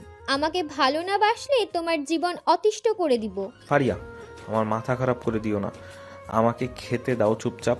তাড়াতাড়ি করে খেয়ে আমি ল্যাবে এসে গবেষণা করতে শুরু করলাম। সন্ধ্যায় বাড়িতে এসে ফ্রেশ হয়ে কফি খাচ্ছি। ভাইয়া আমাকে কলেজে ভর্তি করিয়ে দিবে না? কদিন পার হয়ে গেল। আমি ভুলে গেছিলাম তুই কোন কলেজে ভর্তি হতে চাস। আমি নিধির সাথে ভর্তি হব ঢাকা কলেজে। আপু নিধিকে ঢাকা কলেজে ভর্তি করিয়ে দিয়েছে। ঠিক আছে, আগামীকাল তোকে নিয়ে যাব। তোর সব পেপারগুলো ঠিক করে রাখিস। আমি কফি খাওয়া শেষ করে বাড়ি থেকে বের হয়ে একটু ঘোরাঘুরি করছি, হঠাৎ একটা ছেলে এলো। আপনার কি ধরনের মাদক লাগবে? মদ না গাঁজা? আমাকে দেখে তোমাকে গাঁজাখোর মনে হচ্ছে? আমি এইসব কিছু খাই না। লজ্জা করছেন কেন? আপনি এসব খাওয়ার জন্যই এখানে এসেছেন। তাই নাকি? এখানে সব কিছু পাওয়া যাবে কি? তুমি আমাকে কি কি এনে দিতে পারবে? আসুন আমার সাথে, আপনার যা লাগবে সব কিছু পেয়ে যাবেন। ওকে, আমি এসিপির কাছে একটা মেসেজ দিয়ে ছেলেটির সাথে এলাম। এসে দেখি এখানে মাদকের আখড়া বসেছে, ছেলে মেয়ে সব মাদক সেবন করছে। রাতুল, একটা বড় পার্টি পেয়েছি, এই লোকের অনেক মাদক লাগবে। আপনার কি লাগবে বলুন? মদ, ইয়াবা, গাঁজা, হেরোইন? সব কিছু নিয়ে আসো, আমার সব কিছু লাগবে। তাড়াতাড়ি নিয়ে আসার ব্যবস্থা করো, আমার খুব নেশা উঠে গেছে। ওকে, এখনই নিয়ে আসছি। রাতুল চলে গেল নিয়ে আসতে। কিছুক্ষণ পর সবকিছু নিয়ে চলে এলো। হঠাৎ সাইলেন্সার বেজে উঠলো। পুলিশ এসে গেছে রাহুল, পালা, না হলে আমরা সবাই ধরা পড়বো। আমি আমার পিস্তল বের করলাম। কেউ পালানোর চেষ্টা করবে না, আমি কিন্তু গুলি চালাতে বাধ্য হব। স্যার আমরা চলে এসেছি, এদেরকে হাত করা পড়িয়ে নিয়ে চলো। এখানে যত ছেলে মেয়ে আছে তাদেরকে নিয়ে যাও, এরপর তাদের পরিবারে ফোন করে ছাড়িয়ে নিয়ে যেতে বলো। যার বাবা মা আসবে না সে ছাড়া পাবে না। Okay sir. আমি গাড়িতে উঠে বাড়িতে চলে এলাম। রাতে খাওয়া দাওয়া সেরে রুমে এসে ঘুমিয়ে পড়লাম। পরের দিন সকালে নিশিকে নিয়ে কলেজে গেলাম। নিশি, তুই আর নিধি ভিতরে যা, আমি ড্রাইভারকে গাড়ি অন্য জায়গায় পার্কিং করতে বলছি। ওকে। নিশি নিধি ভিতরে ঢুকতেই কয়েকজন ছেলে এসে ঘিরে ধরলো। এই বাবু, তোমাদের নাম কি? বাবুরা, তোমরা কিসে পড়াশোনা করো? আমাদের সামনে থেকে চলে যান, না হলে আপনাদের খবর আছে। কি করবে বাবু? আমরা এই কলেজের নেতা, এই কলেজ আমাদের কথায় চলে। ভাই, কত সুন্দর চেহারা, আমরা তোমাদের সাথে প্রেম করতে চাই। আপনারা যদি নিজেদের কপালে ভালো চান তাহলে চলে যান, না হলে খুব খারাপ হতে চলেছে। ও বাবা, বাবুরা দেখি আমাদেরকে হুমকি দিচ্ছ। তোমরা দুজন আর আমরা চারজন, আমাদের কিচ্ছু করতে পারবে না। আমি ভিতরে ঢুকে দেখি একটা ছেলে ঝামেলা করছে। এখানে কি হচ্ছে? এই মিয়া, আপনি এখানে নাক গলাতে আসছেন কেন? আপনি যা করতে এসেছেন তাই করেন গিয়ে। আমি দেখছি তোমরা দুজনকে বিরক্ত করছো। এই তোর কি সমস্যা শুনি? আমার কোনো সমস্যা না, তবে তোমাদের অনেক সমস্যা। ওদেরকে যেতে দাও। কি করবি তুই শুনে? ফের যদি ঝামেলা করতে দেখেছি সোজা কোনো কথা হবে না, মেয়েদের বিরক্ত করার জন্য জেলে ভরে দেবো। তোরা আমাদের কিচ্ছু করতে পারবি না। তাই বুঝি, দেখবে আমি কি করতে পারি। তখনই আমার ড্রাইভারের সাথে কবির এলো। আমাদের চারিদিক থেকে সিআইডি ঘিরে রেখেছে। অনেক হয়ে গেছে, আর না। কবির এদেরকে ধরে সিআইডির অফিসে নিয়ে যাও, বাকি কথা সেখানে হবে। কবির ওদের ধরে নিয়ে চলে গেল। আমি প্রিন্সিপালের কাছে এসে নিশির ভর্তি করিয়ে দিলাম, ল্যাবে এলাম। তোদের সাহস কম না? মেয়েদের বিরক্ত করিস? এই, তোদের নাম কি? এখন বল, তোদের সাথে আমরা কি ব্যবহার করব? তোরা একজন ফরেন্সিক ডাক্তারের সাথে খারাপ ব্যবহার করেছিস। স্যার আমাদের ভুল হয়ে গেছে, মাফ করে দেন। এদের একটু ধুলাই করো, এদের বাড়ির লোকজনকে খবর দাও। এদিকে ল্যাবে কাজ করছি, এভাবে কিছুদিন কেটে গেল। ছুটিতে বাড়িতে এলাম। আম্মু, আমি একটু বাজার থেকে ঘুরে আসি। আমি বাজার থেকে আসছি তখন রিয়ার ভাইয়ের সাথে দেখা। আজকাল ফকিররাও নাকি ধনী হতে চায়। আমার বোন অনেক সুখে আছে। এইসব আমার সাথে বলছেন কেন? অন্য জায়গায় গিয়ে বলেন। কি তুই আমার মুখের উপর কথা বলিস কোন সাহসে? সাহসের আর কি দেখছেন? আমাকে বিরক্ত না করলে খুশি হব। ছোট লোকের বাচ্চা, তোর সাহস দেখে অবাক হয়ে যাচ্ছি। আমি রেগে মেগে দিলাম একটা থাপ্পড়। কি মনে করছিস তোরা? এখনো সময় আছে, ভালো হয়ে যা। আমি কোনো কথা না বলে বাড়িতে চলে এলাম। বাড়িতে এসে দেখি। হাই বাবু, তোমার কথা মনে পড়লো তাই আমিও ছুটি নিয়ে চলে এলাম। তুমি আমাদের বাড়িতে কি করছো শুনি? আম্মু, এই মেয়ে এখানে কেন? আমি ফারিয়াকে আসতে বলছি। তুমি জানো না আম্মু, এই মেয়ে আমাকে কত বিরক্ত করে। আমি সবকিছু। আমরা দুজন অফিসে আমাকে কি পেয়েছো বলো তো? আমাকে কি একটু শান্তি থাকতে দিবে না? তুমি এখন বাড়িতে যাও তো। দেখেছেন আন্টি, আপনার ছেলে আমাকে বাড়ি থেকে বের করে দিচ্ছে। তুই মেয়েটাকে এইভাবে বলছিস কেন? ফারিয়া আমাদের বাড়িতে প্রথম এসেছে। তোমাদের যা ইচ্ছা তাই করো, আমি এইসবের মধ্যে নাই। হঠাৎ রাফি আর আবির আমাদের বাড়িতে এলো। কেমন আছিস? তোরা বাড়িতে হঠাৎ করে চলে আসলি, কাহিনী কি? আমরা সবাই কয়েকদিনের ছুটি নিয়ে চলে এলাম। আমাদের স্কুলের বন্ধুরা মিলে একটা রিইউনিয়ন পার্টি করতে চাই। সে তো ভালো কথা, কবে পার্টি করবি? 2 দিন পর, তবে আমাদেরকে সাহায্য করতে হবে। কি সাহায্য করতে হবে শুনি? সবার কাছ থেকে চাঁদা তুলবো, তবু যদি কম পড়ে তোকে টাকা দিয়ে সাহায্য করতে হবে। ঠিক আছে। ফারিয়া এখানে কি করছে? শ্বশুর বাড়িতে চলে এলাম বিয়ের আগে। ফারিয়া, তুমি কিন্তু দিন দিন ফাজলামি করা বাড়িয়ে দিচ্ছ। যা সত্যি তাই বললাম, আমি তোমাকে বিয়ে করেই ছাড়বো। এইবার আমি তোমার পিছু ছাড়ছি না। আমি তোমাকে বদলি করে দিব ফাজলামি করলে। আমাকে বদলি করলে আমি তোমার মাথা ফাটিয়ে দিব। বাবু এত রাগ করলে হবে? আসলাম পার্টির কথা বলতে, কিন্তু তোরা ঝগড়া শুরু করে দিলে। সবাইকে চিঠি পাঠিয়ে দে, আর সবাই নগদে টাকা পাঠিয়ে দিতে বল। আমরা সবাইকে বললে ও কিন্তু রিয়াকে বলবো না। আমাদের সাথে সে ধোঁকা দিয়েছে। সময় এসে গেছে। তোরা বলছিলি না যে ওকে দেখিয়ে দিতে হবে? আজ আমার সফলতা দেখে সে চলবে। উচিত শিক্ষা দিতে হবে। ওর সাথে স্বামীকে আসতে বলিস। তোরা বস, আমি চা বানিয়ে নিয়ে আসছি। তুই নিয়ে আসবি কেন? আম্মু আছে তো। আম্মু আছে না? আমার বাড়িতে এসছে, আমি এদেরকে না খাইয়ে যেতে দেই কেমন করে? এটা আমার শ্বশুর বাড়ি। এই মেয়ে আমাকে পাগল বানিয়ে দিবে। জানিস, ল্যাবে থাকলে আমার পিছু পিছু ঘুরবে। ফারিয়া তোকে ছোটবেলায় থেকে ভালোবাসে। দেখ, যা হয়ে গেছে তা আর ফিরে পাওয়া যাবে না। ফারিয়াকে বিয়ে করে নে। তোরা শুরু করলি। ফারিয়া চা নাস্তা নিয়ে এলো। আমরা চা নাস্তা শেষ করে তিনজনে একটু ঘোরাঘুরি করি। আমি আমার চেম্বারে এসে রোগী দেখতে শুরু করলাম। সাগর, আমার বুকে ব্যথা করছে, নিঃশ্বাস নিতে কষ্ট হচ্ছে। চাচা, আমি রিপোর্ট লিখে দিচ্ছি। আপনি ইসিজি আর এক্স রে করে নিয়ে আসে আমাকে দেখান। আপনার কোন পাশে ব্যথা অনুভব করছে? আমার বুকের ডানে ব্যথা করছে। ও আচ্ছা, তাহলে ইসিজি করা লাগবে না। আপনি এক্স রে করে নিয়ে আসেন। আপনার মনে হয় গ্যাসের সমস্যা হয়েছে। নীল, অন্য একজনকে পাঠিয়ে দাও। আপনার কি সমস্যা বলেন? আমার কোনো সন্তান হচ্ছে না। আমার কোন সমস্যা আমি তো বুঝতে পারছি না। আমি যৌন চিকিৎসক না, তবু আমি আপনার কিছু ওষুধ লিখে দিচ্ছি। আপনি একটা ভালো যৌন চিকিৎসকের পরামর্শ নিন। আমি গ্রামের মানুষ, আমি কি করে জানবো কে যৌন ডাক্তার? আপনি একটু দেখেন না আমার কি সমস্যা। ঠিক আছে, আপনি এই রিপোর্ট করিয়ে নিয়ে আসেন। আমাকে কি রিপোর্ট করতে হবে? আপনার বীর্য পরীক্ষা করতে হবে। সিমেনগ্রাম পরীক্ষা করিয়ে নিয়ে আসেন, তখন আমি বুঝতে পারবো সমস্যা কি। Okay sir. আমি এক এক করে রুগী দেখা শেষ করলাম। সবার শেষে রুগীটি আমার কাছে এলো। আমার কাছে রিপোর্টগুলো দেন, দেখি আপনার কোন সমস্যা হচ্ছে। আমার ভয় করছে। আমি বাড়িতে কাউকে না জানিয়ে চলে এসেছি। ভয় পেলে চলবে না, আপনাকে সাহস রাখতে হবে। আমি রিপোর্ট ভালো করে দেখলাম, রোগীর কোনো সমস্যা নেই, শুক্রাণু সব ঠিক আছে। স্যার বলেন আমার কি সমস্যা? আপনার কোনো সমস্যা নেই। আপনি আপনার বউকে একজন গাইনি ডাক্তারকে দেখান। আচ্ছা, কিন্তু অনেক ডাক্তার দেখিয়েছি। ও, আপনি একজন ভালো ডাক্তারের কাছে নিয়ে যাবেন। নিয়মিত ওষুধ খেলে আপনার সন্তান হবে।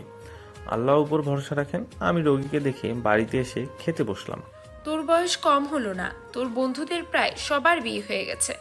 বাকি আছে তুই, আবির, রাফি। এদের তো বিয়ের কথা চলছে। আমি এখন বিয়ে করব না। আমি সামনে বিয়ের কথা বলবেও না। ভাইয়া, তুই ফারিয়া আপুকে বিয়ে করে নে, তাহলে অনেক ভালো হবে। না, তোমরা আমাকে খেতে দিবে না। আমি ভাত রেখে উঠে রুমে চলে এলাম। তখনই ফারিয়া ফোন এলো। আমি ফোন ধরলাম। বাবু এখন কি করছো?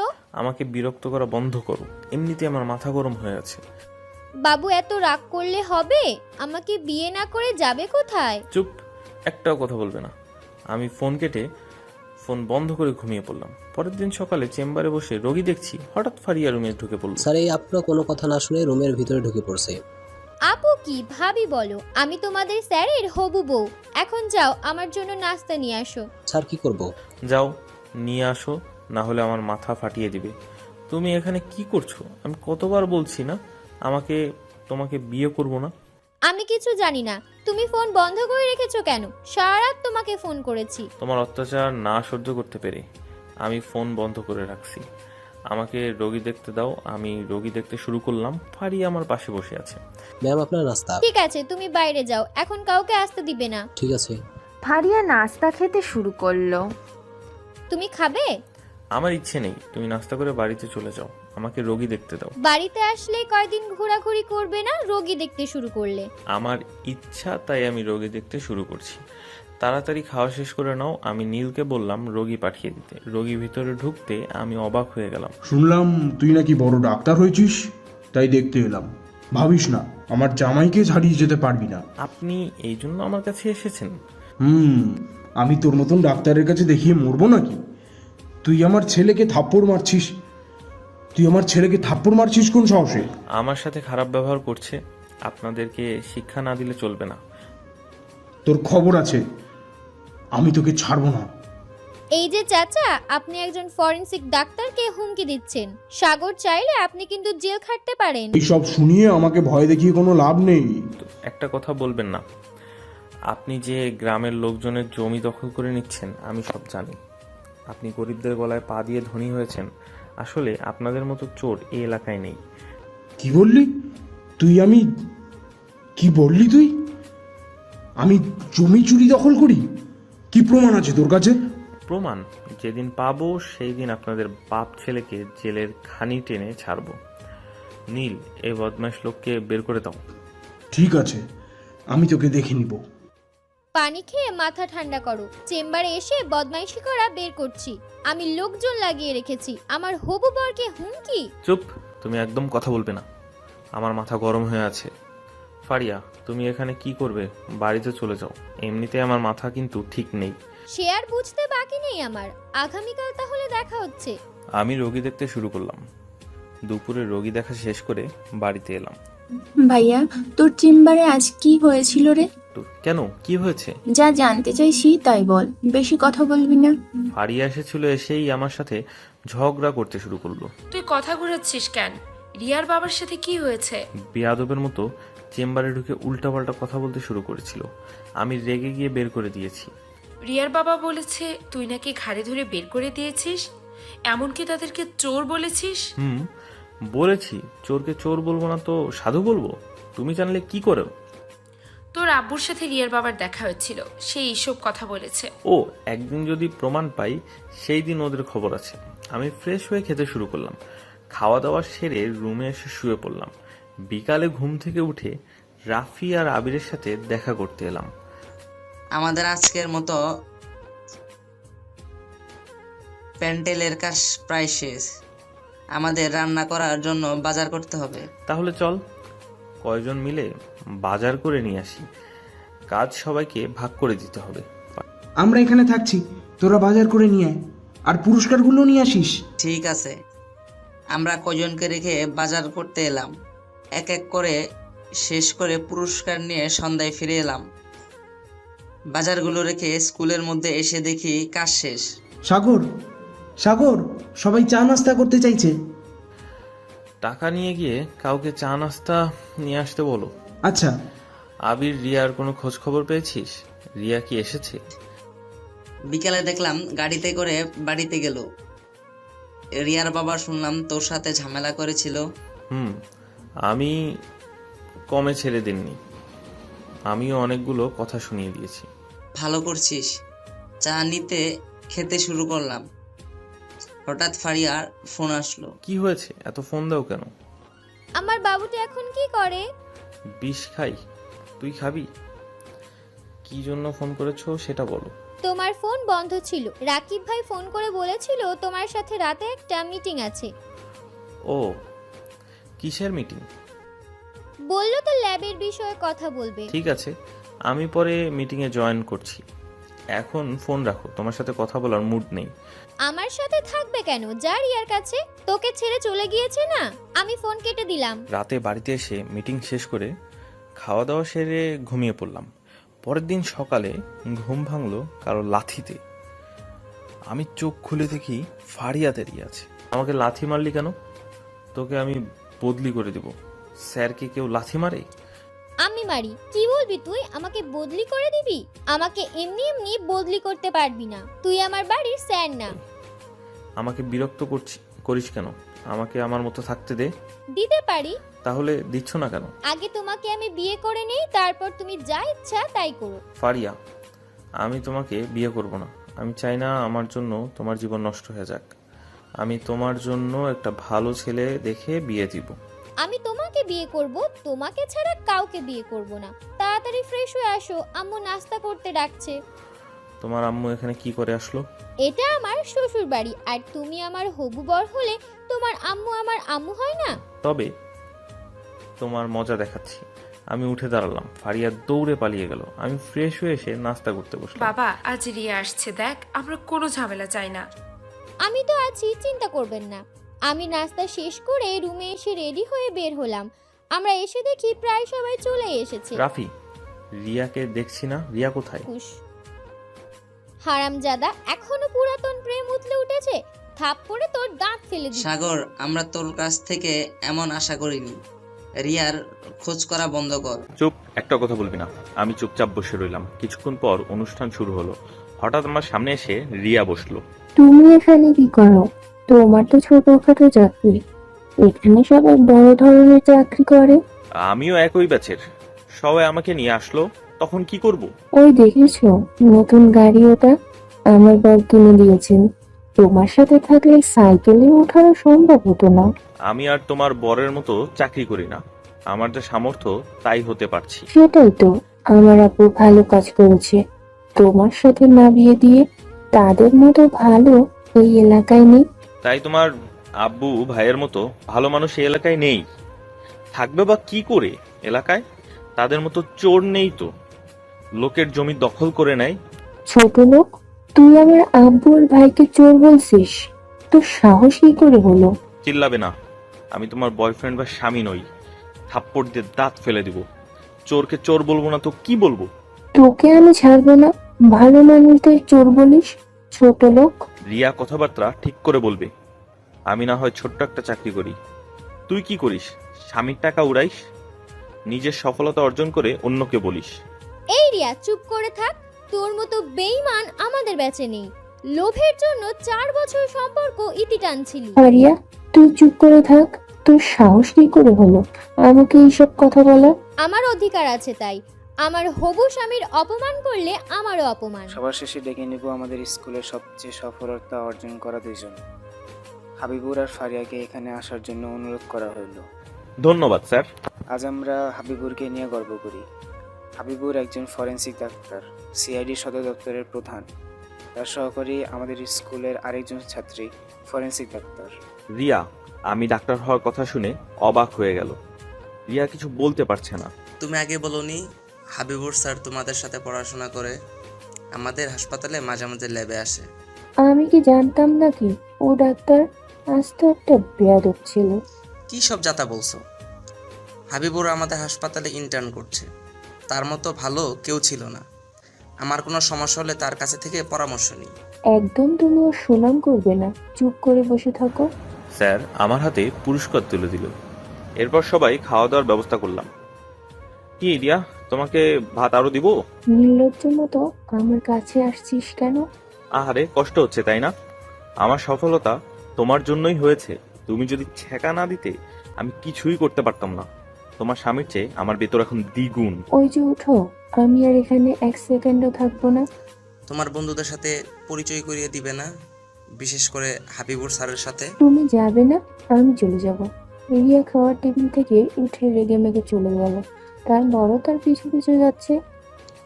এমন অপমান করছিস, যা খাওয়া বাদ রেখে চলে গেল। আমি তো কিছুই বলি না, সবে তো শুরু হয়েছে। আমি রিয়ার পরিবার থেকে উচিত শিক্ষা দিয়ে ছাড়বো। রিয়া আমার সাথে অভিনয় করেছে, আমিও দেখিয়ে দিব। এইসব বাদ দিয়ে সবাই খাইয়ে দে। খাওয়া দাওয়া সেরে সবাই ছবি তুললাম। সন্ধ্যায় অনুষ্ঠান শেষ হলো। রাতের ট্রেনে আমরা সবাই ঢাকা চলে এলাম, কেননা পরের দিন অফিস আছে। পরের দিন সকালে ঘুম থেকে উঠে ফ্রেশ হয়ে নাস্তা করে অফিসে এলাম। এরপর ল্যাবে এসে গবেষণা শুরু করলাম। স্যার, ফারিয়া আসেনি?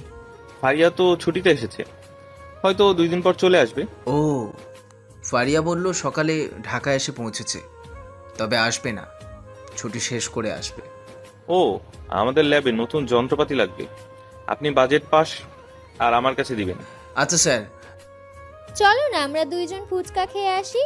আমি পারবো না যেতে, তুমি পারলে নিজে গিয়ে খেয়ে আসো। তুমি আমার বাড়িতে কি করছো? আসলাম তোমাকে দেখতে, তুমি আমাকে না বলেই চলে এসছো। আমি তোমাকে মিস করছিলাম, চলো না। ফারিয়া আমার হাত ধরে টেনে বাড়ি থেকে বের করলো। আমি চুপচাপ হাঁটছি, ফারিয়া কথা বলেই যাচ্ছে। কথা কম বলো, আমার ভালো লাগছে না। সামনেই ফুচকার দোকান চলে এসেছে।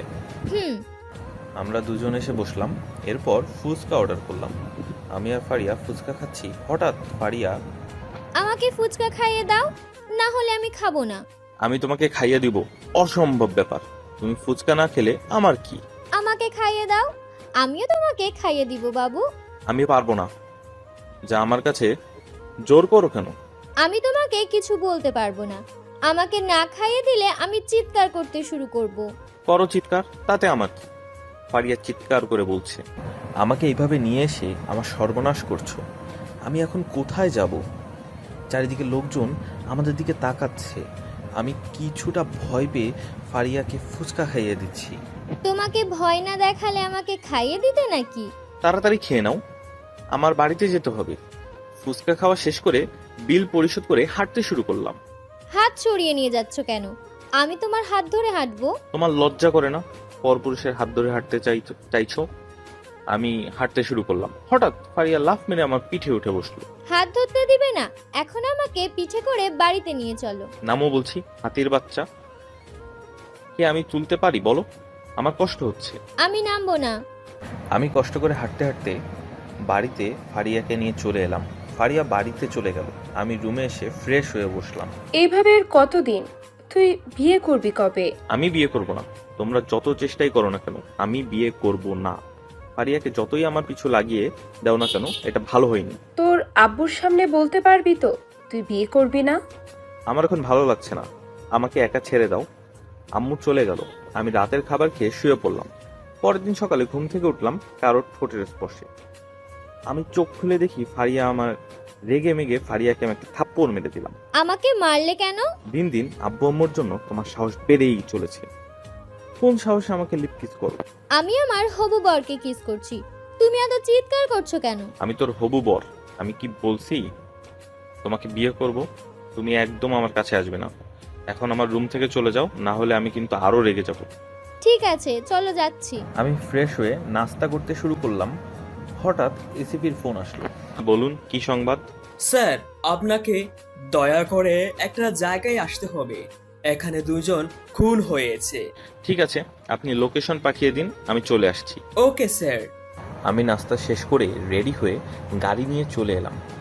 আমি তথ্য সংরক্ষণ করতে শুরু করলাম। রাকিব ভাই, আপনি এক তথ্য সংগ্রহ করেন। এরপর আমি ল্যাবে এসে ভিকটিমদের পরীক্ষা নিরীক্ষা করতে শুরু করলাম। স্যার, আপনি কিছু জানতে পারছেন কিভাবে এরা দুজন মারা গেল? এখনো বুঝতে পারছি না, ল্যাবের যন্ত্রপাতিতে ধরা পড়ছে না। আমাদের আধুনিক প্রযুক্তির ব্যবহার করতে হবে। আচ্ছা, আপনি পরীক্ষার নমুনা দিয়ে দেন, আমি আধুনিক ল্যাব থেকে পরীক্ষা করে নিয়ে আসছি। ওকে, এই যন্ত্রটি আগামীকালের মধ্যে চলে আসবে, কিন্তু এতে অনেক দেরি হয়ে যাবে। আমি নমুনা দিয়ে দিলাম। স্যার, আপনি কিছু জানতে পেরেছেন? কিছুটা জানতে পেরেছি, বাকিগুলো সন্ধ্যায় পেয়ে যাব। স্যার, ওরা কিভাবে মারা গেল? এক ধরনের বিষের কারণে মারা গেছে, কিন্তু কি ধরনের বিষ ব্যবহার করা হয়েছে তা এখনো জানা যায়নি। ওকে স্যার, আমরা সন্ধ্যায় এসে খোঁজ নেব। আমি গবেষণা কাজ চালিয়ে গেলাম। দুপুরে লাঞ্চ করে কিছু বিশ্রাম নিয়ে আমি আবার পরীক্ষা নিরীক্ষা করতে শুরু করলাম। বিকেলের দিকে রিপোর্ট চলে এলো। আমি রিপোর্ট নিয়ে সিআইডির অফিসে এলাম। স্যার, আপনি এখানে? আমি বাড়িতে চলে যাচ্ছিলাম, তাই ভাবলাম বাড়িতে যাওয়ার আগে রিপোর্ট দিয়ে যাই। স্যার, রিপোর্টে কি এসেছে? সাপের বিষ ইনজেকশন পুশ করে ওদেরকে মারা হয়েছে। আরো কিছু কি জানতে পেরেছেন? খোপরা সাপের বিষ ব্যবহার করা হয়েছে। একটা আঙ্গুলের ছাপ পাওয়া গেছে, তবে কোনো আসামির সাথে ম্যাচিং হয়নি। আমি আরও কিছু কথা বলে বাড়িতে চলে এলাম। বাড়িতে এসে ফ্রেশ হয়ে নাস্তা করতে বসলাম। নাস্তা শেষ করে টিভি দেখতে শুরু করলাম। ভাইয়া, আমার সাথে তোকে এক জায়গায় যেতে হবে। আচ্ছা, যাব। এখন বলো, আমাকে কোথায় যেতে হবে? ভাবিদের বাড়িতে যেতে হবে, আমাদের সবাইকে রাতে খাওয়ার জন্য দাওয়াত রেখেছে। উফ, এত জ্বালা ভালো লাগে না। আমি আর নিশি ফারিয়াদের বাড়িতে এলাম। এসে দেখি আব্বু আম্মু বসে আছে। আপু, দুলাভাই চলে এসেছে। আপু, দুলাভাইয়ের জন্য শরবত নিয়ে আয়। হায় হায়, এইসব কি বলছো? এই যে নিশিকে তোমার দুলা ভাই? আপনি আমার দুলাভাই। আপু বলেছে আমি যেন আপনাকে দুলাভাই বলেই ডাকি। উফ, আমি পাগল হয়ে যাব। বাড়িতে অফিসে ফারিয়া আমাকে পাগল করে ছেড়ে দিবে। আমি সোফায় বসলাম, ফারিয়া আমার জন্য শরবত নিয়ে এলো। শরবতের গ্লাসটা তাড়াতাড়ি খালি করে দাও। আমি বিরক্ত হয়ে বললাম, রেগে রেগে খেয়ে গ্লাস দিলাম। বাবা, তোমার কোনো অসুবিধা হচ্ছে না তো? জি না, সারাদিন অনেক কষ্ট হয়েছে। একটা বাড়িতে 2টা লাশ পাওয়া গেছে, এই নিয়ে সারাদিন কেটে গেছে। আমি আর ফারিয়ার আব্বু এখানে একটা ব্যবসা করব ঠিক করছি। এইভাবে বাড়িতে বসে থাকতে ভালো লাগে না। তোমরা যা ভালো বোঝো তাই করো, আমি তোমাদেরকে না বলবো না। কি ব্যবসা করবে শুনি? আমাদের এলাকা থেকে সবজি চাষিদের কাছ থেকে নিয়ে এসে এখানে বিক্রি করব। আমি একটা দোকান দেখছি আর করার জন্য। আমরা গ্রামের মানুষ, বাড়িতে কি বসে থাকতে ভালো লাগে? ঠিক আছে। কিছুক্ষণ পর ফারিয়া আমাদেরকে টেবিলে বসতে দিল। ফারিয়া আমাদেরকে খাবার বেড়ে দিচ্ছে। ফারিয়া, জামাইকে বেশি বেশি খাবার দে। তোমার জামাইকে আজকে অনেক কিছু খাইয়ে ছাড়বো। আমি চুপচাপ শুনে যাচ্ছি, কিচ্ছু বলতে পারছি না আব্বুর ভয়ে। না আন্টি, আমি বেশি খেতে পারবো না। তা বললে আমি কিছুতেই শুনছি না। আজ তোমাকে সবকিছু খেয়ে উঠতে হবে, না হলে আমি তোমাকে কিছুতেই ছাড়ছি না। ভাইয়া খেয়ে নে, এত আদর করে খাওয়াচ্ছে, খেয়ে নে। আমি চুপচাপ খেয়ে উঠে সোফায় এসে বসলাম। আম্মু, আমি বাড়িতে যাচ্ছি, তোমরা পরে আসো। এখন বাড়িতে যাওয়া যাবে না, পরে বাড়িতে যাবে। আমার কিছু কাজ আছে। আমি ফারিয়াদের বাড়ি থেকে বের হয়ে বাড়িতে এলাম। পরের দিন ল্যাবে এসে কাজ করতে শুরু করলাম। কি করো? এটা অফিস, আমার বাড়ি না যে তুমি করে বলবে। সরি স্যার, আর হবে না। আমি আপনাকে সাহায্য করতে পারি? রোগীর অবস্থা কেমন তাপমাত্রা পরিমাপ করে আমার কাছে নিয়ে আসো। জি আচ্ছা। ফারিয়া তাপমাত্রা চেক করে আমার কাছে এলো। আমি হিসাব করে দেখলাম ফারিয়া এদের মৃত্যু হয়েছে ভোর 4টা থেকে 5টার মধ্যে। তুমি এসিপি কে ফোন করে জানিয়ে দাও। জি স্যার। দুপুরে লাঞ্চ করে এসিপির সাথে দেখা করতে এলাম। এসিপি আমাকে একটা ছবি দেখালো। ছবি দেখে চোখ আমার কপালে উঠলো। স্যার, ছবির এই লোকটি ভিকটিমদের সাথে দেখা করে এসেছিল, রাত 10টায় আবার চলে যায়। ও আচ্ছা, আপনারা এই ব্যক্তির খোঁজ পেয়েছেন? না স্যার, এখনো কোনো খোঁজ পাওয়া যায়নি। আমরা লোকজন লাগিয়ে দিয়েছি। আমি এই ব্যক্তিকে ভালোভাবে চিনি, তবে প্রমাণ ছাড়া কিছুই করা যাবে না। কোনো প্রমাণ পাওয়া যায়নি, তবে আমাদের সন্দেহ আছে তার উপর। আমাদেরকে তার বাড়ি থেকে প্রমাণ খুঁজতে হবে। স্যার, আপনি আমাদেরকে নিয়ে চলুন, আমরা এই ব্যক্তিকে জিজ্ঞাসাবাদ করব। ঠিক আছে, তাড়াতাড়ি একটা হেলিকপ্টারের ব্যবস্থা করেন। ওকে স্যার, আমি এখনই ব্যবস্থা করছি। ঠিক আছে। আমি ফারিয়াকে ফোন করে ল্যাব থেকে পরীক্ষা নিরীক্ষা করার জন্য ছোটখাটো যন্ত্রপাতি নিয়ে আসতে বললাম। Sir, helicopter ready. ঠিক আছে, চলুন। আমরা সবাই এয়ারপোর্টে এসে হেলিকপ্টারে করে ঢাকার বাইরে চলে এলাম। প্রায় 1 ঘন্টা পর আমাদের গ্রামে চলে এলাম। এরপর হেলিকপ্টার থেকে নেমে পড়লাম। স্যার, এখন আমরা কোথায় যাব? আমার সাথে সবাই আসেন, আজ বোঝাবো কত ধানে কত চাল। এই ব্যক্তি আর কেউ না, রিয়ার ভাই বজলু। স্যার, এইদিকে রিয়াদের বাড়ি। আপনি আমাদের কোথায় নিয়ে যাচ্ছেন? স্যার, এই গ্রামের নাম কি? এটা আমার গ্রাম। এটা বুঝতে পারছো কোন গ্রাম? জি স্যার। আমরা হাঁটতে হাঁটতে 6 জন রিয়াদের বাড়িতে চলে এলাম। আমি এসে কলিং বেল বাজালাম। কিছুক্ষণ পর রিয়া এসে দরজা খুললো। তুমি এখানে কি করো? তোমাকে জিজ্ঞাসাবাদ করতে এসেছি, আমাদেরকে ভিতরে ঢুকতে দাও। খবরদার ভিতরে আসার চেষ্টা করবে না, তা না হলে কিন্তু ভালো হবে না বলে দিচ্ছি। কি সিআইডির ডাক্তারকে হুমকি দেওয়া? ঠাস ঠাস করে চড় মারলো। থাক, অনেক হয়ে গেছে। এখন তোমার ভাইকে ডেকে দাও। রিয়াকে ঠেলে ভিতরে এলাম। কি হচ্ছে? আপনারা কারা? আমরা সিআইডি থেকে এসেছি। আপনি কে? আমি বাড়ির ছেলের বউ। আপনারা এখানে কি করছেন? আপনার স্বামীকে জিজ্ঞাসাবাদ করতে এসেছি 2টা খুনের জন্য। ডাকুন আপনার স্বামীকে। আমার স্বামী বাড়িতে নেই। সাগর, আমার ভাই কিছু করেনি। আমরা কি বলছি? তোমার ভাই খুন করেছে? আমরা শুধু জিজ্ঞাসা করতে এসেছি। তোমার আব্বুকে ডেকে দাও। আব্বু বাড়িতে নেই, কিছুক্ষণ আগে আম্মুকে নিয়ে ডাক্তারের কাছে গেছে। রনি, কবির আর মারিয়া, তোমরা বাড়িতে তল্লাশি নাও, দেখো কোনো প্রমাণ পাওয়া যায় কিনা।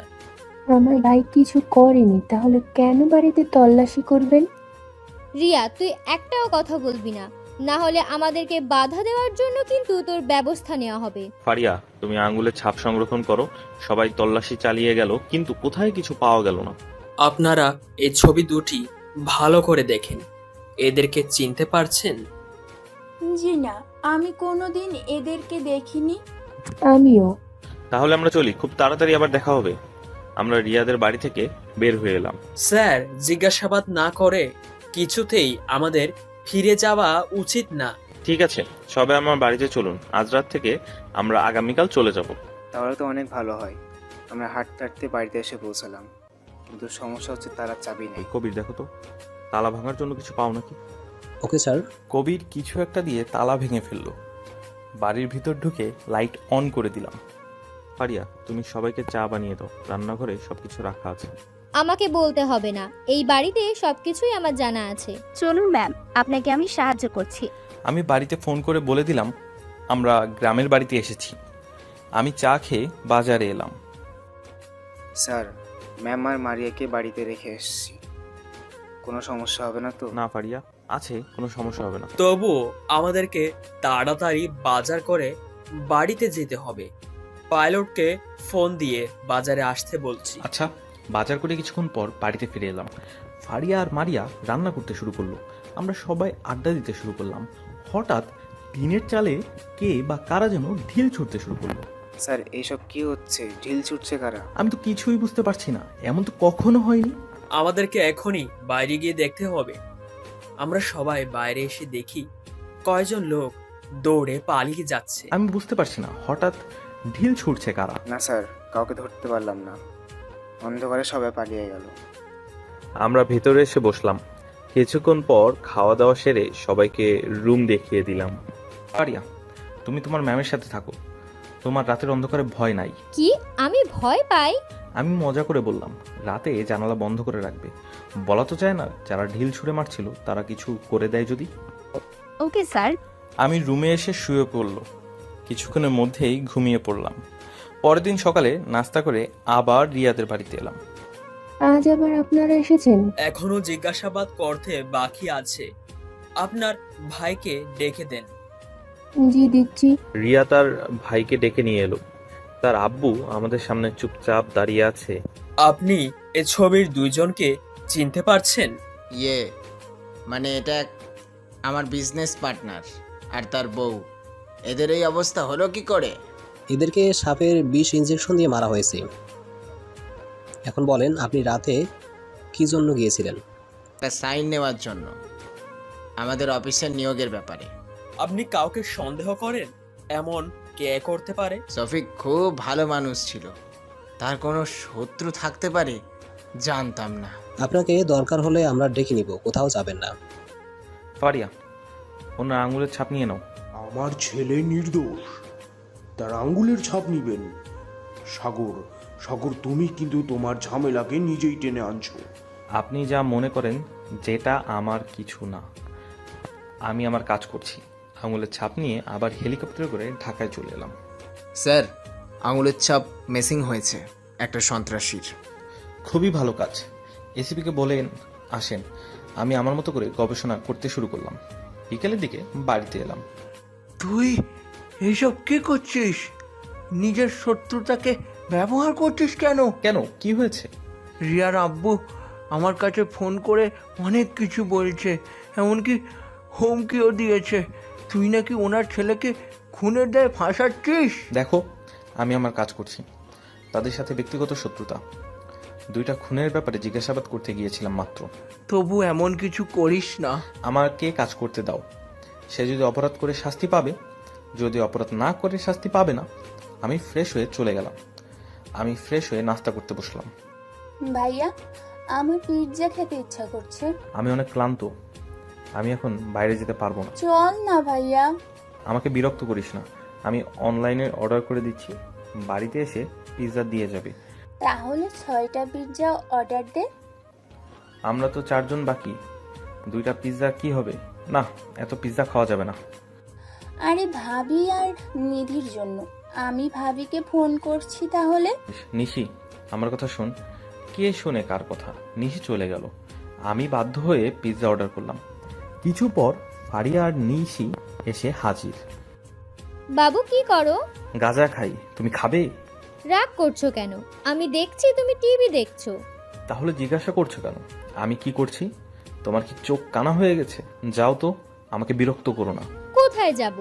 গতকাল তোমাকে বিরক্ত করতে পারিনি, আজকে তোমার সাথে। আমার সাথে কি?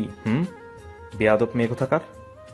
চুপচাপ বসে থাকো, একটু পর পিৎজা আসবে, খেয়ে চলে যাবে। আমি আজ তোমার কাছে থাকবো, এক বিছানায়। কি? আমি উঠে থাপ্পড় দিতে যাব, তখনই কলিং বেল বেজে উঠলো। আমি দরজা খুলে দেখি পিৎজা চলে এসেছে। আমি বিল পরিশোধ করে দিয়ে দরজা বন্ধ করি। পিৎজা ফারিয়ার কাছে দিলাম। আমি ছাদে এসে বসে চারিদিকে রাতের দৃশ্য দেখছি। মানুষ তার গন্তব্যে ফিরছে, আবার অনেকের কাছে যাওয়ার জায়গা নেই, ফুটপাতে হয়তো শুয়ে আছে। কেউ খেতে পেরেছে, কেউ বা না খেয়ে শুয়ে পড়েছে। আমি চুপচাপ ভাবছি, তখন ফারিয়া পিৎজা নিয়ে ছাদে এলো। তুমি এখানে? আমি তোমাকে কখন থেকে খুঁজছি। তুমি ছাদে এসে কি করছো? রাতের শহরের দৃশ্য দেখছি। তুমি আমাকে বিরক্ত করতে এসেছো? তোমার জন্য পিৎজা নিয়ে এসেছি, চলো একসাথে খাই। আমি পিৎজা নিয়ে খেতে শুরু করলাম। কি হলো, তুমি খাচ্ছ না কেন?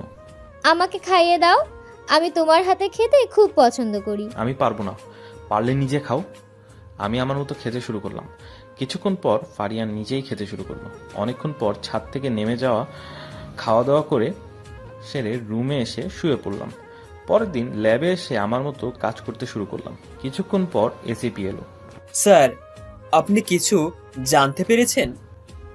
এখনো তেমন কিছু জানা যায়নি। আসামিকে ধরতে পেরেছেন? এজন্য আপনার কাছে আসা। আপনার সাহায্য করতে হবে। ঠিক আছে, আমি কিভাবে সাহায্য করব? স্যার, আমরা আপনাকে বলে দেব কিভাবে সাহায্য করতে হবে। আপনাকে ছদ্মবেশ ধরতে হবে। ওকে, আমি একটা ছদ্মবেশ ধরে নিলাম। অপারেশনের জন্য বের হলাম। আমি আর কবির একটা আস্তানায় এলাম। আপনাদের এখানে কি চাই? আমরা এখানে একটা খুনের ব্যাপারে এসেছি। কি বলতে চাস? তোদেরকে দিব নাকি গুলি করে? না না, আমরা একটু খুনের কন্ট্যাক্টে এসেছি। আপনাদের বসের দেখা করতে দেওয়া যাবে? আচ্ছা আসুন। আমরা ছেলেটির সাথে সাথে একটা গলির ভিতর দিয়ে হাঁটতে হাঁটতে একটা পুরনো বাড়ির ভিতরে এলাম। এই বাপু, তুই কাদেরকে নিয়ে এসেছিস? এনারা একটা খুনের কন্ট্যাক্ট নিয়ে এসেছে, অনেক টাকা দিবে বলছে। কাকে খুন করাতে চান আপনারা? আমি কিন্তু খুনের জন্য 5 লাখ টাকা নিয়ে থাকি। 5 লাখ কেন? আপনাকে আমরা 20 লাখ টাকা দিব। এইদিকে সিআইডির অফিসারেরা পুরনো বাড়ি ঘিরে ধরেছে। আমাদের একটা ইশারায় অপারেশনে নামবে। তাহলে আপনাদের অনেক টাকা। ছবি দেন, কাকে খুন করতে হবে। এই নিন। আমি বুঝলু ছবি দিলাম। শিকদার ছবি দেখে ভয় চুপসে গেল। এই কাজ আমি করতে পারবো না, আপনারা অন্য কোথাও যান। কেন পারবেন না? এটা আপনাদের না জানলেও চলবে, তবে আপনাদের টাকা দিয়ে যেতে হবে। কেন টাকা দিব? টাকা না দিয়ে কিছুতেই বের হতে পারবে না। হঠাৎ একটা ছেলে এসে বলল, বস, আমাদের চারিদিক থেকে সিআইডি ঘিরে রেখেছে। এই, তোরা সত্যি করে বল, তোরা কারা? সিআইডি। আমরা পিস্তল বের করে ধরলাম। পালানোর চেষ্টা করলে গুলি করে দেব। আগে তোরা বেঁচে বের হ। তখনই কয়েকজন অফিসার ওদের হাতের পিস্তল গুলি করলো আর পিস্তল পড়ে গেল। সবাই মিলে ওদেরকে ধরলো। শিকদার, সত্যি করে বল, 7 নং সেক্টরে 2 জনকে তুই কেন খুন করেছিস? প্রমাণ ছাড়া আমরা কাউকে ধরতে আসি না। এখনো সময় আছে, সত্যি কথা বলে দে। বললাম না আমরা কিছু জানি না। অফিসারগুলো ধরে মারতে শুরু করলো। কিছুক্ষণ ধরে মারার পর তোমার আঙুলের ছাপ পাওয়া গেছে। সত্যি করে বলো, এই কাজ তোমার কি? স্যার, আর মারবেন না। আমি ওদের খুন করেছি। আমাদের একটা কন্ট্রাক্ট হয়েছিল। কে দিয়েছিল খুনের টাকা আমি জানি না। একদিন আমার ফোনে কল এসেছিল, কাকে খুন করতে হবে সব কিছু বলেছিল। এমনকি তার সাথে আমার দেখাও হয়নি। তার ফোন নম্বর আমাদের কাছে দে। সবাইকে নিয়ে চলো, বাকি কথা রিমান্ডে নিয়ে বের করা হবে। আমরা অপারেশন শেষ করে অফিসে চলে এলাম। রাত হয়ে গেছে, আমি বাড়িতে ফিরে এলাম। আমি ভাবতে শুরু করলাম, কে হতে পারে? বজলুর ছবি দেখে শিকদারের মুখ চুপসে গেল কেন? কি ভাবছিস এমন করে? এমন কিছু না, 2টা খুনের ব্যাপারে একটু ভাবছি। তুমি কিছু বলবে? অনেক রাত হয়েছে, খেতে আয়। ঠিক আছে। আমি টেবিলে খেতে বসলাম। আম্মু সবাইকে খাবার বেড়ে দিচ্ছে। আম্মু, ভাইকে এত খেতে দিও না, বেশি খেলে মোটু হয়ে যাবে। আমি বেশি খাই না, তুই বেশি খাস। সকালের নাস্তা, কলেজের টিফিন, দুপুরের খাবার, বিকালের হালকা নাস্তা, সন্ধ্যায় কফি, আর রাতের বেলা ভাত তরকারি। তোদের ঝগড়া শুরু হয়ে গেল। তোর ভাইয়া অফিস থেকে বাড়িতে এসেছে, একটু চুপচাপ খেতে দিবি।